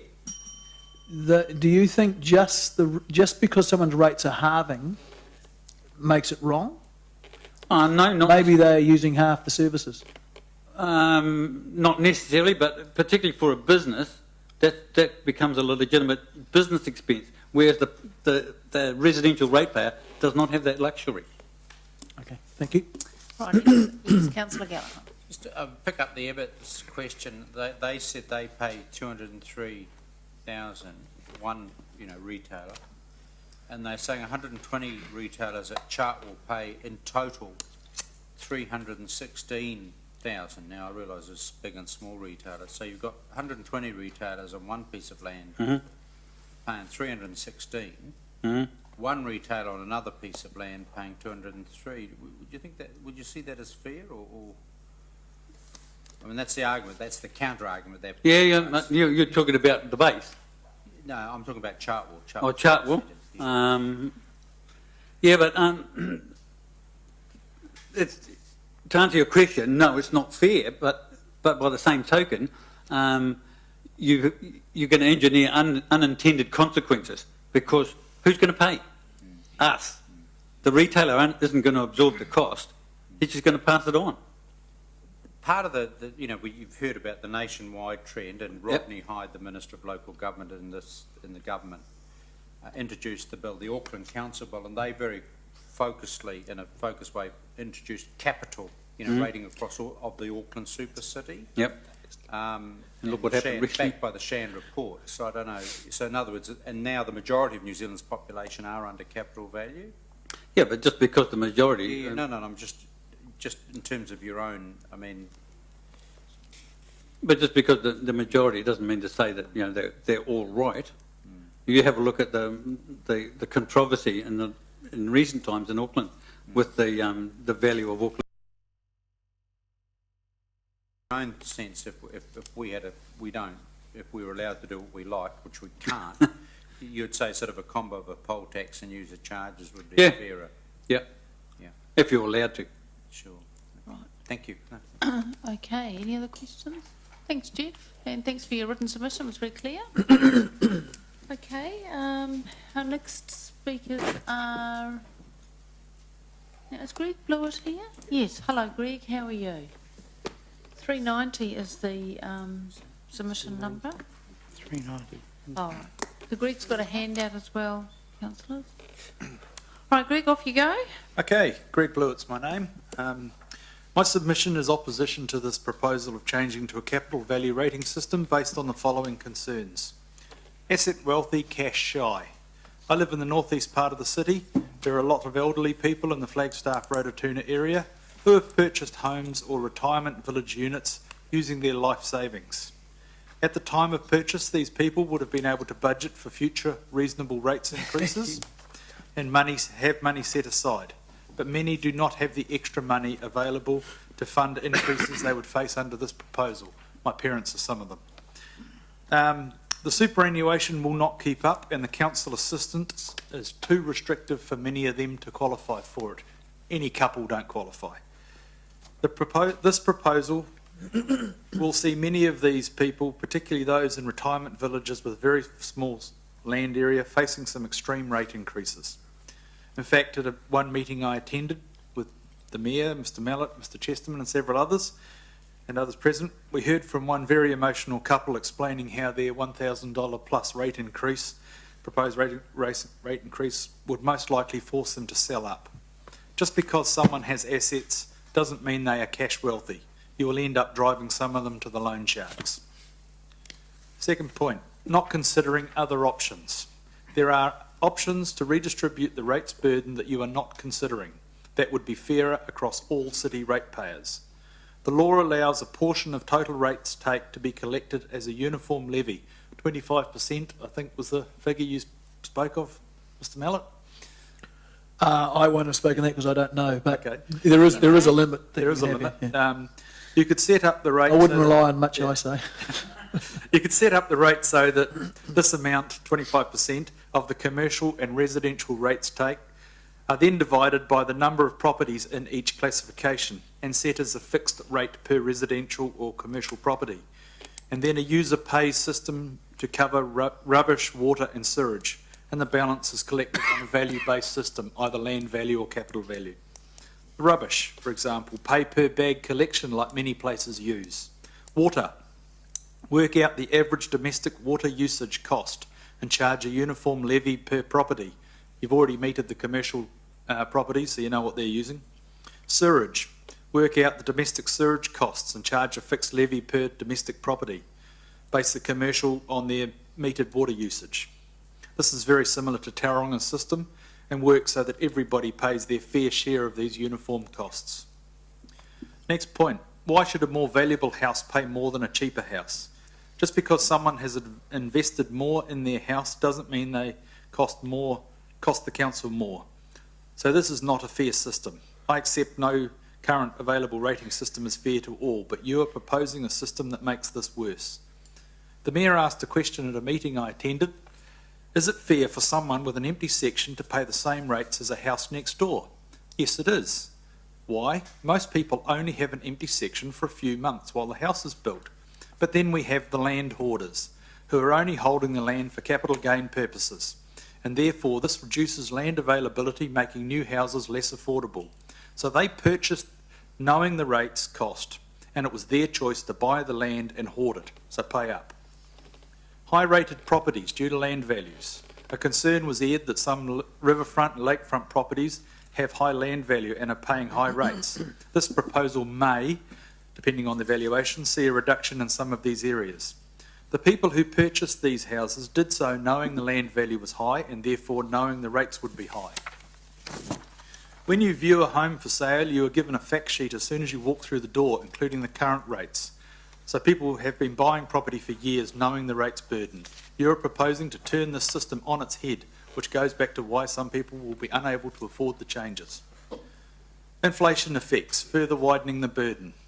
Under this proposal, my rates on my $520,000 property would increase by approximately $700 per annum, whereas a property of a lower value, say $350,000, would face little change, around the $2,000 per annum plus or minus $50. In 10 years, at 3.5%, I'm incorrect there, I was being generous to you, the rates would have increased by 41%. That's the compounding effect. It would be worse than that with your 3.8%. For the $350,000 house, this pushes their annual rates to $2,820 on either way, capital value or land value, because there's no difference in their rates. That's an $820 increase. But my rates are now $2,395 under land value, with a proposed increase to $3,080 under capital value. But in 10 years, my land value rates would have increased to $3,376, a $981 increase, versus the $820 increase on the $350,000 house. But under capital value, my rates would have increased to $4,342. That's $1,262 per annum difference. As can be seen, this means in a few years the capital value proposal, the difference between the $350,000 and the $520,000 increase is dramatically more under capital value. For your interest, in 20 years at 3.5% per annum, again I'm being generous, that's a 101% increase, which makes this difference even greater. My summary, the current system is not the fairest system available, but the proposal will make this more unfair. I believe you should abandon this proposal and can consider other options available that include more user pays and fixed rates levies. Please do not try and use the rates to fix the central city's problems. The city is like so many in the world, a donut, a hole in the centre surrounded by the good stuff. Please do not try and steal the icing from some areas to try and fill the hole in the middle. Thank you. Okay, questions? Yes. Just a question to John Gibson. Could you just clarify what is the cap for uniform rates? The cap is 30%, but it excludes waste, water and water. Thank you. Those two services don't come within the 30%. So we were close, mate. So I'm saying 30% would be even better. That would keep the burden fairer across everybody. Thank you. Okay, other questions? Councillor Gallagher? Just you made the point that a valuable house shouldn't pay more than a cheaper house. Yes. You turn that around, why should a cheaper house pay more than a more valuable house? They're not. Well, they are. If you take the Frankton scenario, for example, let me give you a property. Because of the movement in the market, Frankton land is now very desirable because of, for high density. A lot of the homes there are cottages, fibrolite, whatever. So they are cheaper houses. Yep. But they've been hit by land. The people haven't moved. You know what I mean? I'm just giving you a scenario. It's not as though the market is, if you like, that's become very desirable, but they're being hit by land. I recently built a rental property. Yeah. And land values in Frankton are a lot less than land values in Flagstaff, Rototuna. But if you have, so like, two properties side by side, Yep. right? One, and don't you, the argument for capital value, I'm not arguing, I'm just testing this with you, is that roughly if the total value of your property, whether it's in land or whether it's in a house or whatever it is equal as against one person may have a slightly larger section, use more services, but on a land value they'll end up paying more than the next section. If you have a low value house on one section and a high value house on the next section, you're still using the same council services. You still cost the same. They are costing the council the same amount of money. Right. So you'd argue more user pay. So, Yes, I'm talking about the definitely. elderly person living alone versus a family of 4 or 5 living next door. Yes, because the family of 4 or 5 are using more services. They should be paying more, and that's where the rubbish and things should be charged on a user pays basis. Do you have, I've asked this question of others, given in terms of population, to Auckland government legislation, all of that, do you have a comment on that? If we went to that idea of the 30% levy base rate that I suggested, and the fixed levies for water, charges, sewage, all those fixed things, charge, yeah. fixed charges for all those things, I don't care whether it goes capital or land value, because that would take out that inequalities. Right. Okay, thank you. Any other questions? Thanks, Julie. Right. Oh, sorry, the Deputy Mayor's got a question for you. Sorry, you made the point about forcing people out of their homes. Yes. And I just wanted to check that you were aware that in cases of genuine hardship, there are 2 pots of money available for people. There's the government scheme and a separate Hamilton City Council scheme. Yes. Now, for someone who does qualify, we have 2,500, 2,600 people, and we have another 400 odd qualify for the City Council scheme. So there is a process for people with genuine hardship to get up to $1,000 off their rates, which is quite a significant opportunity. And you know clearly that a couple cannot qualify for the council scheme. Only a single person on a pension or something can qualify for that. And if they put a little nest egg away to cover their funeral, they'd have to use that first. So our numbers are incorrect then, that there aren't 2,600 people getting money through the government scheme and another 400 odd through the council. What I'm saying... Have I made that up? I'm saying that you've got couples that have bought houses, but because they're a couple getting a couple's pension, that puts them above your threshold. Okay. So do you think we should have no thresholds? Just open slather? Well, I think you should have the rates fairer and not be loading stuff onto the elderly people like you're going to be doing. I don't think this proposal considers a large number of people in the retirement villages, because they're on very small land areas, their footprint of their property, their rates are relatively low, but they're paying body corp fees on top of that. Now their rates, because their capital value is considerably higher, they're going to be paying a lot more rates. Okay, thank you. Thanks very much, and a really good summary too. All right, on thank your you. papers. That's really helpful. Thanks. All right, next submitter is Braemar Hospital. Michael and Paul. Hi, how are you guys? So, councillors, the submission number is 489. Right, and there's a handout as well.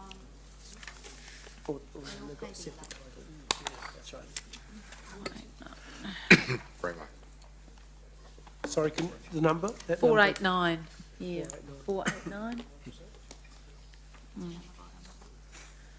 Okay, thank you, guys. Thank you, Madam Mayor. My name is Michael Savage. I'm counsel for the hospital, and Mr. Paul Bennett is the Chief Executive Officer of the council. There's a submission which you should have, and there's a handout which is 2 pages long. If I very briefly skim the submission, just so the key points are in your minds. The Braemar Hospital Charitable Trust owns and operates the hospital, which you'll know is across the road from the Waikato Hospital. The trust is a registered charity, and the primary object of the trust is to manage and apply the trust fund for charitable purposes. And in that context, charitable purposes are delivered through the hospital in the form of the provision of a wide range of specialist medical services for the communities.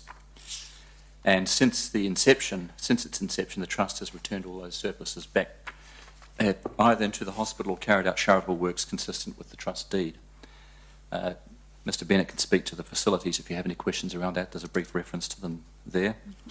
And you can see there in paragraph 5, there's also work undertaken on behalf of the Health Board and the HCC by the hospital as well.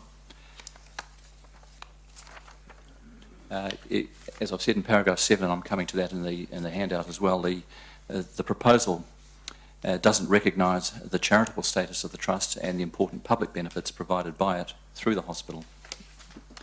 As a charitable organisation, it reinvests all monies earned into an expansion and improvement of its medical facilities, and an example of that is the significant capital expenditure incurred in recent years on the site. It's obviously taken into account its responsibilities to pay rates under the land value system when it made its budgets at that time, and in paragraph 9 there I've pointed out that the current rates based on the land value system are $52,000, and the notice received increases that to $282,000, a little over. That of course doesn't include annual rate increases and excludes the impact of the triennial property revaluation, which the first of which is to be undertaken in September next year, I understand.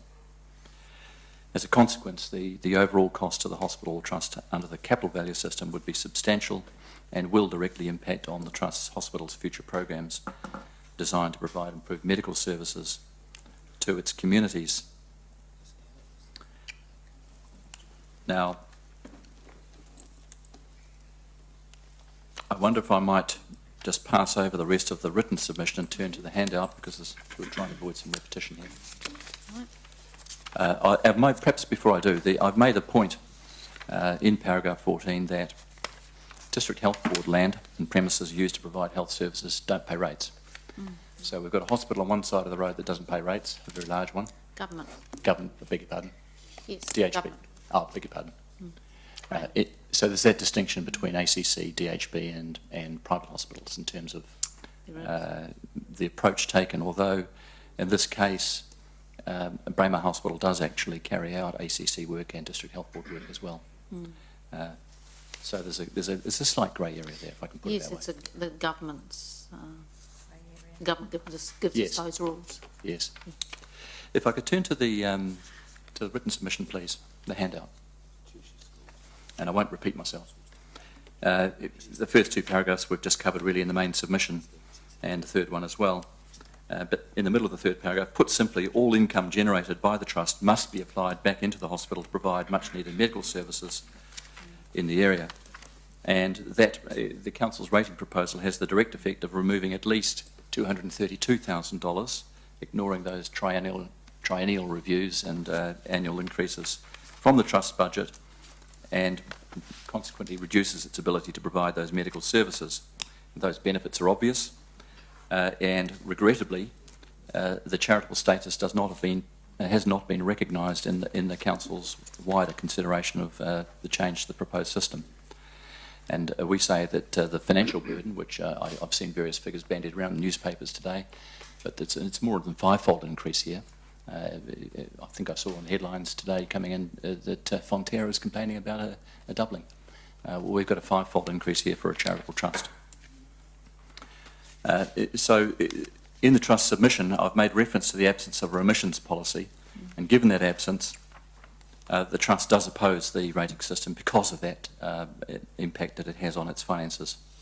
If that principal submission cannot be recognised, then it's my submission that the proposal should only proceed on the basis of express recognition of the charitable status of the trust and the benefits it provides to the community, and Council should therefore, in tandem with its proposal to change the rating system, adopt a robust remissions policy. That's provided for in the 2002 Act, and where the Council adopts a rates remission policy under 109 of the Local Government Act 2002. A rates remissions policy under that provision is, of course, part of the Council's overall funding and financial policies under Section 102 of the Act. A policy is required to state objectives sought to be achieved by the remission of rates and the conditions and criteria to be met in order for rates to be remitted. And I put forward for your consideration an appropriate objective. Obviously it suits my client's purposes, but it's there, it addresses the charitable status of the hospital. And if I could just read that, and this is what is required by the Act. You have to have an objective which you build into a remissions policy. The Council seeks to support and promote the ongoing provision and upgrading of specialist medical facilities within the city, and to that end will provide a remission of rates for appropriate organisations subject to the following conditions and criteria, which are required by the statute to be included. The organisation must be a registered charity. The objects of the charity must require that its funds be applied in the provision of medical services for the communities of Hamilton City and the wider Waikato. The remission shall be not less than 75% nor more than 80% of the rates otherwise payable by the charity. The Council must otherwise be satisfied that the rates so remitted will be applied in accordance with the charitable objects of the organisation towards the provision of medical services in question. I'm not aware of the Council's current remissions policy or whether it currently has one actually, but the legal power is there and it's clearly spelled out as part of the financial processes in the 2002 Act. Yeah. Okay, some questions that we'll have. So I'll just confirm, so at the moment public hospitals, schools and churches do not pay rates, and so what you're suggesting here is because you are delivering services the same as a public hospital, a similar thing, yes, and that you should fall into that category pretty much. Pretty much. I've not said 100%. No, but in general, particularly you have a registered charity. It's not just like any other organisation that isn't. It's ploughing its profits off for its own good. All the income has to be put back into the service. So that's the difference, I think, that here. If you were going to devise a remissions policy to promote that sort of service in the city, then that would be a fair way to go. Where else, because most metropolitan areas in New Zealand have capital value rating, but there's very few councils now that rate in land value. That's correct. In New Zealand. So do other councils who rate capital value in metropolitan areas, do they have a similar remissions policy, and if so, which ones? I'm sorry, I don't know. I meant to inquire at Auckland Council, which is where I'm from, but I haven't. I'd be happy to do that and find out and tell you, but ultimately it's for this city, of course, to decide True it is, what it wants to support. But people have come to us during the last 2 days to tell us about different ways we can look at this thing, but sadly no one's actually brought us a real live example of where we can look, so we'll have a look at that. So I'm assuming then that if there is a remission, then that portion that is remitted then gets spread across the commercial sector and some other ratepayers pick it up. That's essentially what you're saying. Well, it's part of your wider financial planning, so yes, that's one way of describing it. You have to balance your budget. True. Of course, and then there are always competing priorities. I accept that. Right, okay, that's fine. Now, Councillor Pascoe's got a question, then we'll go to Councillor Mallett and then Councillor Gallagher. My question is around the much needed medical services for the communities of Hamilton City and the wider Waikato. Can you expand on that in terms of the charitable services that the hospital does offer Yep. I'd like Mr. Bennett to do that. Yeah, I'm Chief Executive there. Braemar's been around for almost 90 years now, and for a good part of that time has been a charity. We do a lot of charitable work that has been well publicised in the Waikato Times, you know, free treatment, donations to medical school, the breast cancer, prostate cancer, bowel cancer. There's a whole range of different charitable initiatives that we carry out every year.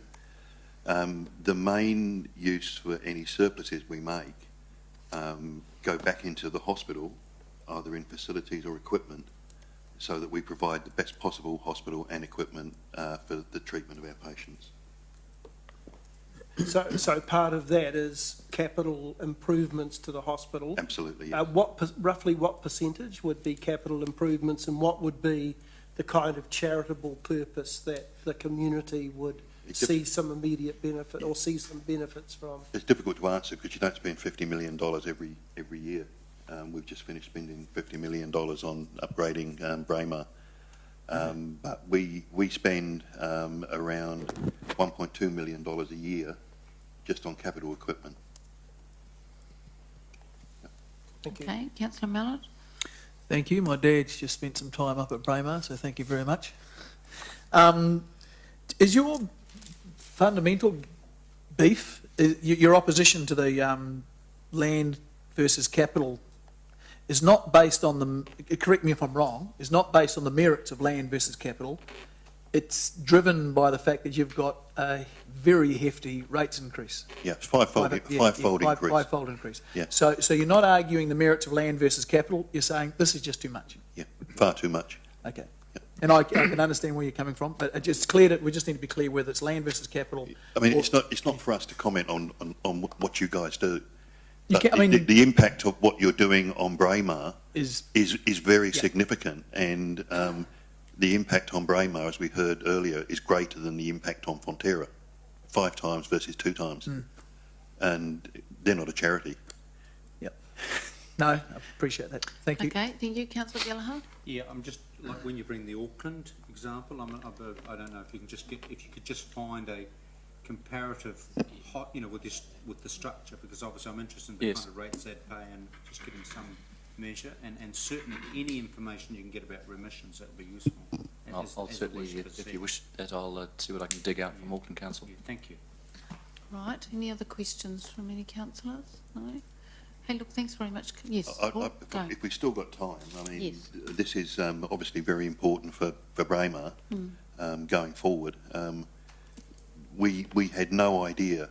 We knew you were thinking of introducing a capital values rating system, but we had no idea of the size of the impact on Braemar when we undertook our $50 million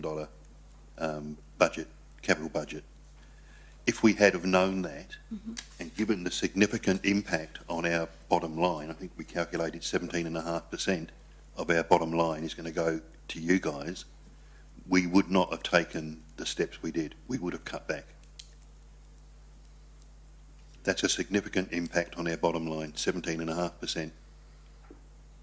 You are aware it's, and this may be cold comfort, it's transit, there's a 10-year transmission, was it? The phase-in, we understand, of course. But Transition. as I mentioned in the submission, and I'm not sure whether I'm correct here, but nobody's corrected me yet, is that you do have a triennial review obligation, in fact, and it's up in September next year, and it'll be up again during that 10-year phase. So twice during the 10-year phase-in period, you're going to be reviewing rates across the city. Well, then there'll be the annual increase that you have to debate as well. We are required by law. Required by law to do that. Government set law. Yes. To do valuations every 3 years, which the council doesn't do. They are done by an external organisation. So we're in the hands of government about most of those sorts of things. Yeah, yes, the valuations are carried out by the Valuer General, but it's a we can't not do them. It adds to the cost. I mean, True. Yeah, I think we've got that substantially. Further comment. I've mentioned the 17.5% impact on our bottom line. We can't recover that. We can't put our fees up. Hamilton is one of the most competitive private hospital markets in the country. There are more operating theatres here in Hamilton than there are in Wellington. We cannot put our fees up to recover the additional rates that you are intending to charge us. Okay, and look, thanks very much for coming along, and your submission's really clear. And also thank you very much for proposing a solution that represents your submission, because that's also helpful. And if you could do some investigation, Michael, and find out where there might be some sort of remissions policy that you think might align to what you're thinking, that would be helpful. I'll do that. Great. Thanks very much. Thank you, Paul, for coming along. Very good. Thank you. John Udy's next, submission 566. Got a handout as well here, councillors. Hello, how are you? Right, off you go. Good evening, councillors and Worship Mayor. My name's Michael Campbell. I'm actually here on behalf of UD Investments. Oh, sorry. Well, there we go. Wrong name. Sorry. That's okay. They didn't correct it on my screen. Sorry. No, that's okay. I was called in at the last minute. So thank you for the opportunity to appear before Hamilton City Council to speak to our submission in relation to the council proposal to move from a land value system to a capital value rating system. For the reasons discussed in our submission, UD Investments strongly opposes the move to a capital-based rating system. UD Investments is a privately owned property investment and management company. They maintain a large portfolio of commercial and industrial properties throughout the Upper North Island, including Hamilton, Auckland and Whangarei. UD Investments owns a large commercially rated site in 10 Kapuni Street in Puketi. The site generally comprises five large footprint industrial buildings. The site is in an area of around 2.2 hectares, and details are shown on the figure 1. Under the current 2014-15 land value rating system, the rates payable on this site are $97,000 per annum. Under the move to a capital system, the rates will increase by around $1,500 per year for the next 10 years. By 2024, the rate's capital value would rise to a substantial $112,000 per annum, as pointed that occur each year. This is a substantial increase on the taxation of the site, and we consider this increase as unreasonable and disproportionate to the levels of service that are provided. We consider this increase in rating will result in strong economic disincentives being created. The changes will not encourage landowners to redevelop and upgrade their properties. Commercial investors are competing in a national property market, and these disincentives will have the effect of encouraging investors to reinvest in other regions such as Auckland. By way of a comparison, UD Investments Limited is currently investigating the purchase of a property in Auckland at 40 to 52 Hanua Road in Papakura. The property comprises a range of single-level industrial buildings. The site has an area of 5 hectares. Details of the site are shown below. The Auckland Council rates that are currently payable for the property are $45,207 per annum. There's a significant difference in the rating for similar properties between the two councils. We also note Hamilton City Council also has a comprehensive development contribution regime that charges landowners for the cost of new growth. It's submitted in our view, the move to capital valuation rating will penalise investors and largely means that the council is double dipping in terms of its charges for new growth. UD Investments considers that businesses should be supported as they contribute to the employment, economic growth for the city and the region. Ultimately, these costs will be passed on to tenants, which increases operational costs and discourages investment. We note that in considering the change to a capital value rating system, the council has failed to reconsider the split between sectors from which rates are collected, i.e. the existing 34 residential, 1% rural and 65% commercial split is not proposed to be altered. In this regard, we consider that retaining the commercial majority compounds the concerns raised above regarding unfairly targeting commercial investment, such as that the sector is detrimentally impacted by the proposed rating system. This will ultimately stifle investment in the city. Overall, we consider that the level of rate should be comparable to the service provided, and we see no evidence on the result in any increase in services or benefits to commercial property owners. UD Investments seeks the following relief: either retain the current land-based valuation system or, in the alternative, amend the capital value system as proposed to ensure that industrial activities such as the submitted site are supported to rebuild and attract more businesses that would ultimately lead to a larger and better city. consider implementing a rates rebate to support businesses, consider the basis of the split of total rates between residential, commercial and rural sectors, and any such relief as necessary to satisfy the concerns raised above. We ask the Council reconsiders its approach to rating to provide a fairer system. Thank you for your time. Right, thank you, Michael. Some questions, Councillor Mallett? This is trying to be helpful. I think in your point 11, you've got your percentages wrong. The residential and commercial are the other way around, I'm pretty sure. Okay, apologies for that. But I guess the point's taken. I understand exactly what you mean. Yep. All right, other questions, Councillor Pascoe? In paragraph 9, 9 and 10, you mention about, or you mention in 10 about the view of double dipping in terms of development contributions and the impact of the capital rating. Does Auckland not charge DCs on? Correct, it does charge DCs. It does not? It does charge DCs. So the comparison there is that Auckland also may double dip too in terms of the DCs that they charge. I guess the point I was making is there are two charges in that respect. In terms of Auckland, they also have a lower rating. Yep, okay, thank you. Right, any other questions? Yes, Councillor Mallett? Thanks, Michael. How do you think council should charge its rates? Based, like you're suggesting, there's the flavour of charging rates to be an incentive to invest. Other options we've had is ability to, rates should be based on ability to pay. Others suggested that rates should be based on the cost of the services being delivered or used by the property. What do you suggest as the starting from a blank slate? Sure, I guess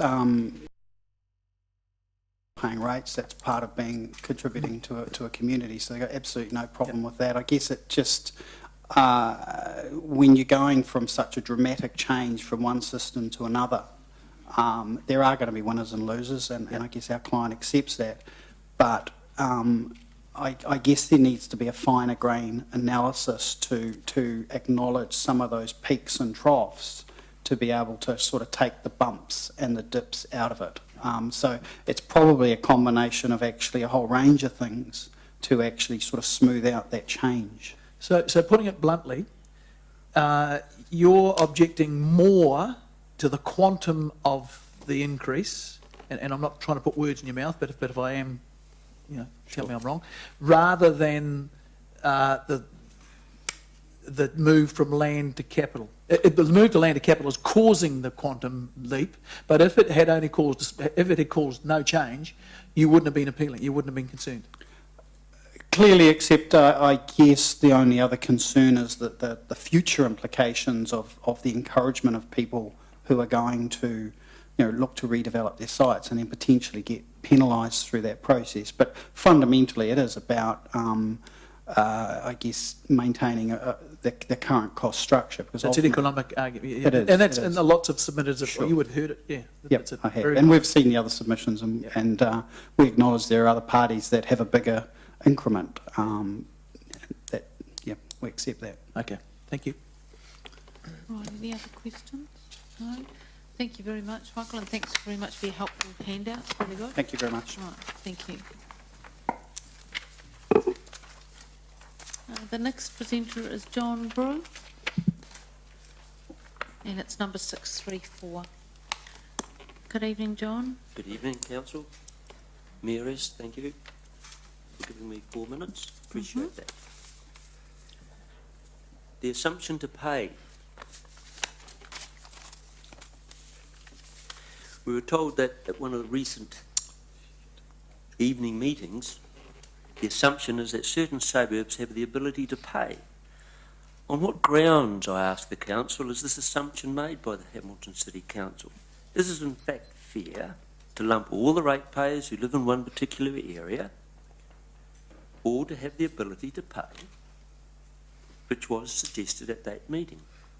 So I challenge you, the Council, you've got to develop a fair, equitable and a transparent rating system for all the residential ratepayers, where all the residents are paying their share and not subsidising others in the areas. So you need to work out a better rating system model before taking the, I believe, the easy way out. Capital value over land value. Maybe you should lead the way rather than just follow perhaps most of the other councils in New Zealand. The general rate. All residents living in Hamilton need to contribute to Hamilton's development. I have no problem with that. I'm happy to be a ratepayer and happy to pay my share of the rates. We need to develop a system where the Hamilton City Council, however, can spread the load much more evenly. Consider this under the current proposal. And I quote from page 5 of the proposal. Currently under land value, a small home and a neighbouring large home with the same land value pay the same rates. Under capital value, the higher value home will pay more. Both of those systems, I believe, are wrong. Neither of them are correct.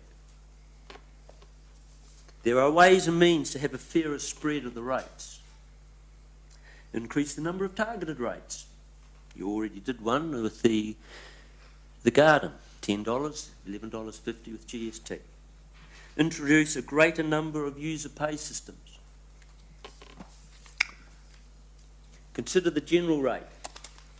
Your information. And the indicative rate spend for 2014 and 2015. Many of these services that are in your pie graph could actually be based on a user pay system. Currently, they're not. You have a differential right across the city on the assumption that some people can pay more than others. To base rates on the land value or capital value shows, I think, a distinct lack of vision. I'm sorry to have to say that. Rate increases versus inflation rate. It's way out of kilter. Your rate increases are way over the inflation rate, despite what the government said earlier in the year to all councils in New Zealand, try and keep them in line. As a council, you need to work out how to achieve more with less. You know that quote? I guess you've all heard it before because it came from our esteemed Prime Minister earlier this year when he was talking to Auckland City Council and other councils throughout the country. He suggested that you have to achieve more with less. So I suggest to Hamilton City Council you need to take that quote from John Key on board. Efficiency. I'll consider only one example because of time. Transportation. 24% of the general rate, according to your pie graph, is spent on transportation. 24%. When I look at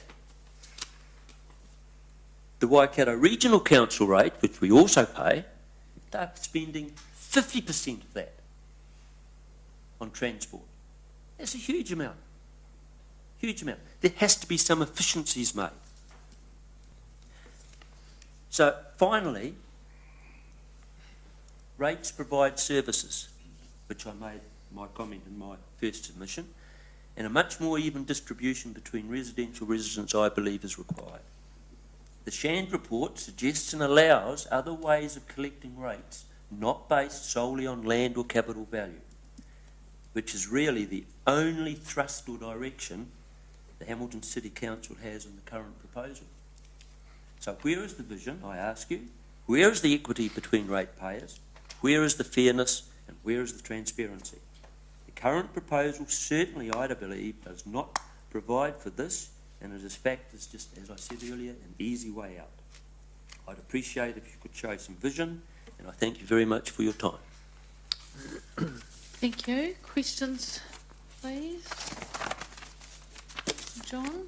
Yes, Councillor Mallett. This is a question I've asked a lot of times. Our proposal is based on a rightly or wrongly based assumption that a capital rating system will more, and you may have heard me say this before, both systems are very poor, but a capital rating system does more closely approximate the cost of the services that any particular property drains on the, takes on the city services versus land value.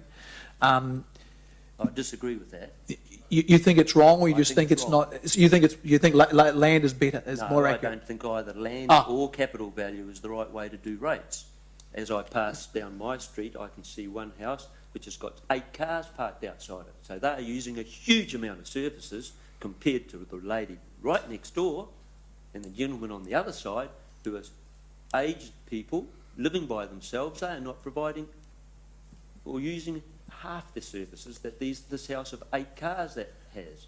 And they happen to live in a slightly better house because they've worked all their lives and they've built their house up, and they're being penalised. So that's a great example. So you accept that capital value doesn't closely approximate that, land value doesn't closely approximate that. So would you toll roads, or would you, how would you capture the... Well, on your pie graph, I would have a lot more of those services that you provide make them user pays. So how would you make the eight car house pay more? Well, you could have water rates. You can have no, but rubbish. For the cars, for the 8 cars, that was the difference between the two properties. Oh, sorry, I misinterpreted your question. Yeah, you can have, like many cities do overseas, they have taxes on cars going into the city, and if they don't like to pay that tax into the city, they then catch the local transport. And so you're going to get them one way or the other. And with the local transport, I'm still amazed that people are still paying money to the driver of a bus that takes so much time for people to get in and out of the bus. We need some more vision here in the transport system, I believe. But carry on, carry on. Yeah, no, that was a... your question. All right, any other questions? Good shot at it, yeah. John? No, other questions? John, just so you know, this council doesn't run the buses, the regional council runs the buses. All I like is that maybe somebody needs to take it on board and encourage them to think a little bit a bigger picture than they're currently thinking. As I passed the buses at 5 o'clock tonight, the maximum number of people in the bus was 2, and that's at peak time. So hopefully you do make that submission to the regional council. In the car. Okay, you know that as well as I do. Yeah. All right. So any other questions for John? Thank you for your time. Thank Have a pleasant evening. Very much. I am, and I will. Very good. Congratulations on your new appointment. That's him there. That's right, the money man. The money man. He's under probation. He hasn't got it yet. Just we haven't quite signed a document. We're testing him. Lionel. We've got 30 days. We've got 30 days to reject you. Yes. 391 is the submission number. Rightio, Lionel, off you go. Hi, thank you for the opportunity to be able to come and speak to you guys. I was just listening to John earlier, and I mean, I'm pretty straight up, and I normally just shoot for, to the jugular. There's no other easy way of saying it, but seriously, the rates that we are already paying are so much money. My rates that I'm paying, and through the grace of God, and that I'm able to work as hard as what I do work, I'm able to stay in a nice house, working my butt off, as well as my wife, and we're paying $3,944 rates and taxes a year. Whereabouts do you live? Flagstaff. Flagstaff. Okay. So when I got the letter in the post to advising us that we are going to be potentially paying more, How much more a year does your probably, according to the letter, about $75 more. After the 10 years? Over the 10 years, yeah. So at the end of 10 years, you'll be paying $75 more than you pay today? No, every day, every year? Yeah. So it's going up $750? Yes. Okay. So I just got a huge issue for that, because I'm paying one mortgage. I didn't realize I was going to take a second mortgage for rates and taxes. I mean, it's $3,000 is not a lot of money, but it is a lot of money. And I really think that you guys must come up with a better way in terms of how to pass on these, how to allocate your funds. I mean, I work mostly in Auckland, and my wife works mostly in the city. So there's virtually no one that's actually, for lack of a better word, pooing at home during the day. I mean, seriously, and yet I must pay more, The other thing is that 7 years ago when I came here, God bless Len Brown and the Auckland Council, but they used to mow the outside of the curbs. I don't see anyone coming to my house mowing the curb, and I think that law is, or that service is come and gone. What has happened to that budget that used to be there that's no longer there? Where's that money gone to? Never been there. Sorry? Oh. So I just wanted to know. Sorry, I think all of us have mowed our front verges for a very, very long time. Okay, I'm just saying I'm a new resident here, so In Hamilton, yeah, the residents always mowed the verge. Okay, fair enough. That's been an Auckland issue, which luckily we don't have to. We're a bit tougher down here. Cool. All right. So, I totally get the concept that Hamilton Council are not increasing anyone's rates. What they want to do is change the way in which they gather revenue. And I think that there should be other ways and means that you guys can gather revenue. What would those be? What do Well, you think those should be? I just want to touch on what John said, because basically I came in towards the tail end of his talking, but like the transport. I mean, I don't even use the bus. No, you don't pay rates from us for the bus. Fair enough. The But transport budget, I didn't have time to tell John that, but that covers roads, footpaths, we've got great roads in the Yeah. city, covers all those things to do with the whole roading network. Fair The enough. buses you're rated by the regional council for Okay. the buses. So as far as the transport costs are concerned, I happened to spend the day in Hamilton doing some work, and I just stood in amazement at a bunch of workers, probably 8 of them and one munching on McDonald's, deciding how they're going to lift the drain open. And this must have taken a good part of 40 minutes. I was, there are better ways to manage or to decrease the rates. There are other ways, and I don't believe that you guys are probably working hard enough at coming at thinking of better ways. To just charge and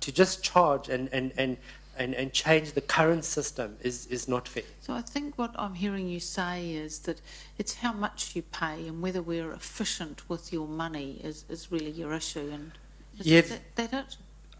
The other thing that I wanted to also just raise over here is, for example, this is something that I've worked with it before in complex developments. Mm-hmm. If there is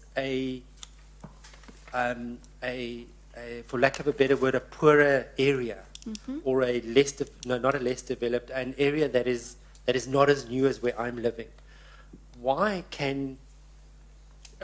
is it that you can't go to those areas and say, listen, unfortunately, we need to upgrade your street lights and put in LED lights. We need to charge you whatever it is to upgrade your area and tackle one street at a time.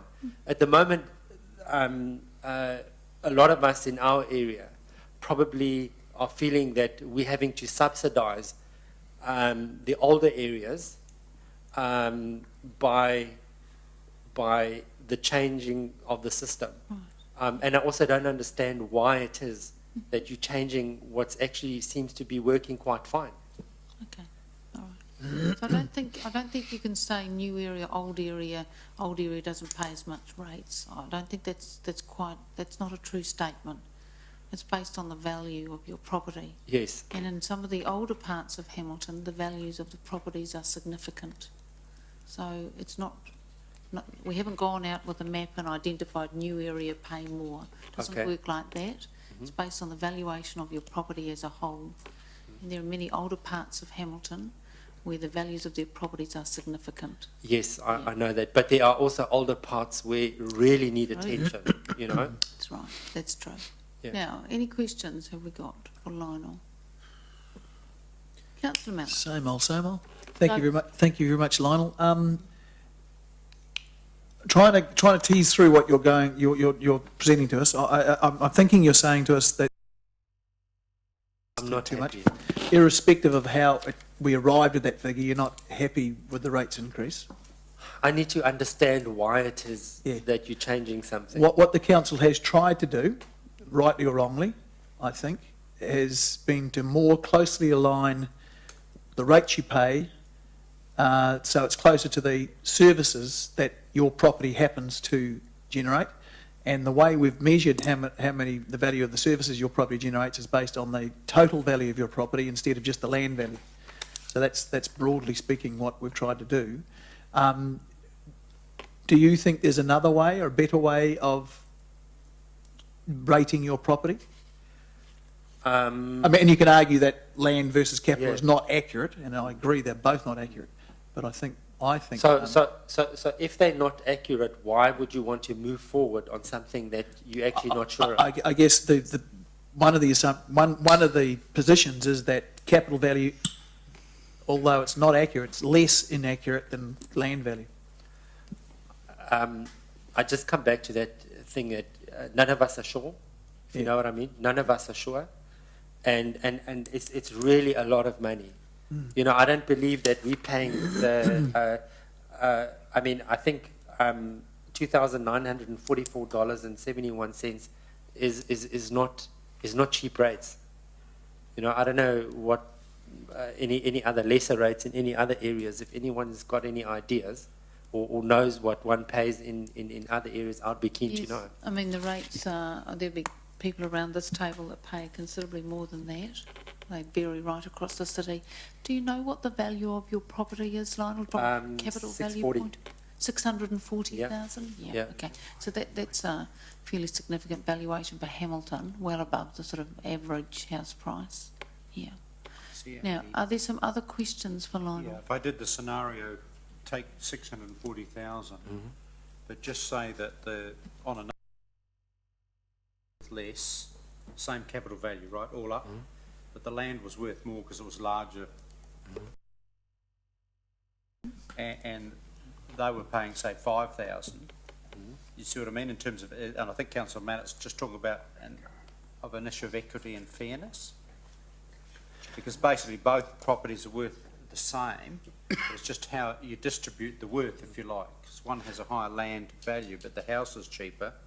One has a lesser land value, but the house is dearer. But all up, they're both the same.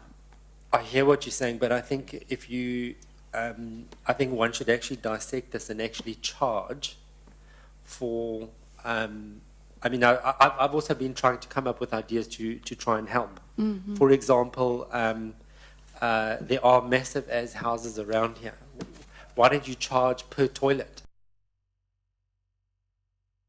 So sort of what we call a uniform annual charge in terms of specific services. Yes, yeah, be specific. Say a 4-bedroomed house with 2 bathrooms is going to pay so much. A 4-bedroomed house with 3 bathrooms is going to pay so much. There's no breakdown on our invoices other than this pie graph, and I'm just saying. I'm just paying and paying and paying. You know? I mean, you raised some very good points about the ability of someone like yourself, who's a hard worker and who lives in Hamilton and does a good job for our community, I guess, putting in and all that. You know, you're coming to us today and saying, I don't know what you do with my money. I don't know where it's spent and how it's spent and why I pay this much. Yeah. I know. Sometimes I think we need to give more information to people in a way they can understand. Because when you look at the pie graph and see all that money spent on transport, it's on roads, it's on all the things that are really important for you to get around, and you probably don't realise or know that. Fair enough. It's good comments you make. Okay, so... all right. Any other questions? No? All right. But you know what? It's been really helpful, because you come along tonight and you said, well, doesn't sound right, and I've got a few questions, and it's been really good talking to you. Okay. So thank you for coming along. Thank you. Can I stay and listen some more? Yes, although I'm beginning to wonder whether the remaining people have decided not to come. I just get a maybe feeling they may not be. because they're late. I reckon. Yes. Maybe I spoke for them. I didn't Someone need to say run anything. you and the other one to see if they're coming, the last two? The ones at the bottom. So are you guys from, what happens now? We're listening to the submissions. We've only got a couple more people and then that's finished. Yes. And then we're going to be considering all the things that people have told us, and there's been some very useful information provided to us, and some people have come with some ideas that we have asked the staff to look at, and then we're going to sit down and make a decision on the proposal. Okay, October, we'll be making a decision in October. I did say this in the last meeting, and I really, I mean, I don't know, I've only been here since April. And Auckland Town Council is running $1 million loss, and I don't want the same thing to happen here. I think if we know more where our money is going, then it's okay, but at the moment, we're not comfortable. Right. Well, I'm We're not pretty tough comfortable. with the budget. I know, but it's like that all over the place. Thank you. Right, okay, thanks Lionel. Thanks, Lionel. You may be the last one. We're just chasing up the last couple to see if they're coming or not.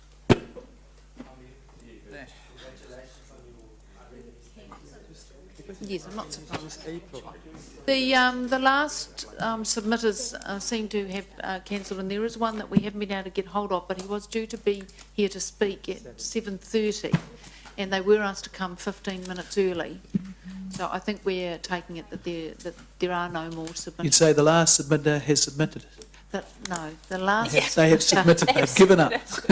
Yes, was due to come to do his speaking at 7:30, and they were asked to come 15 minutes earlier. So I think that that we're now finished with our submissions. So thank They've you been very watching online streaming, Gary, and they... I won't go through that.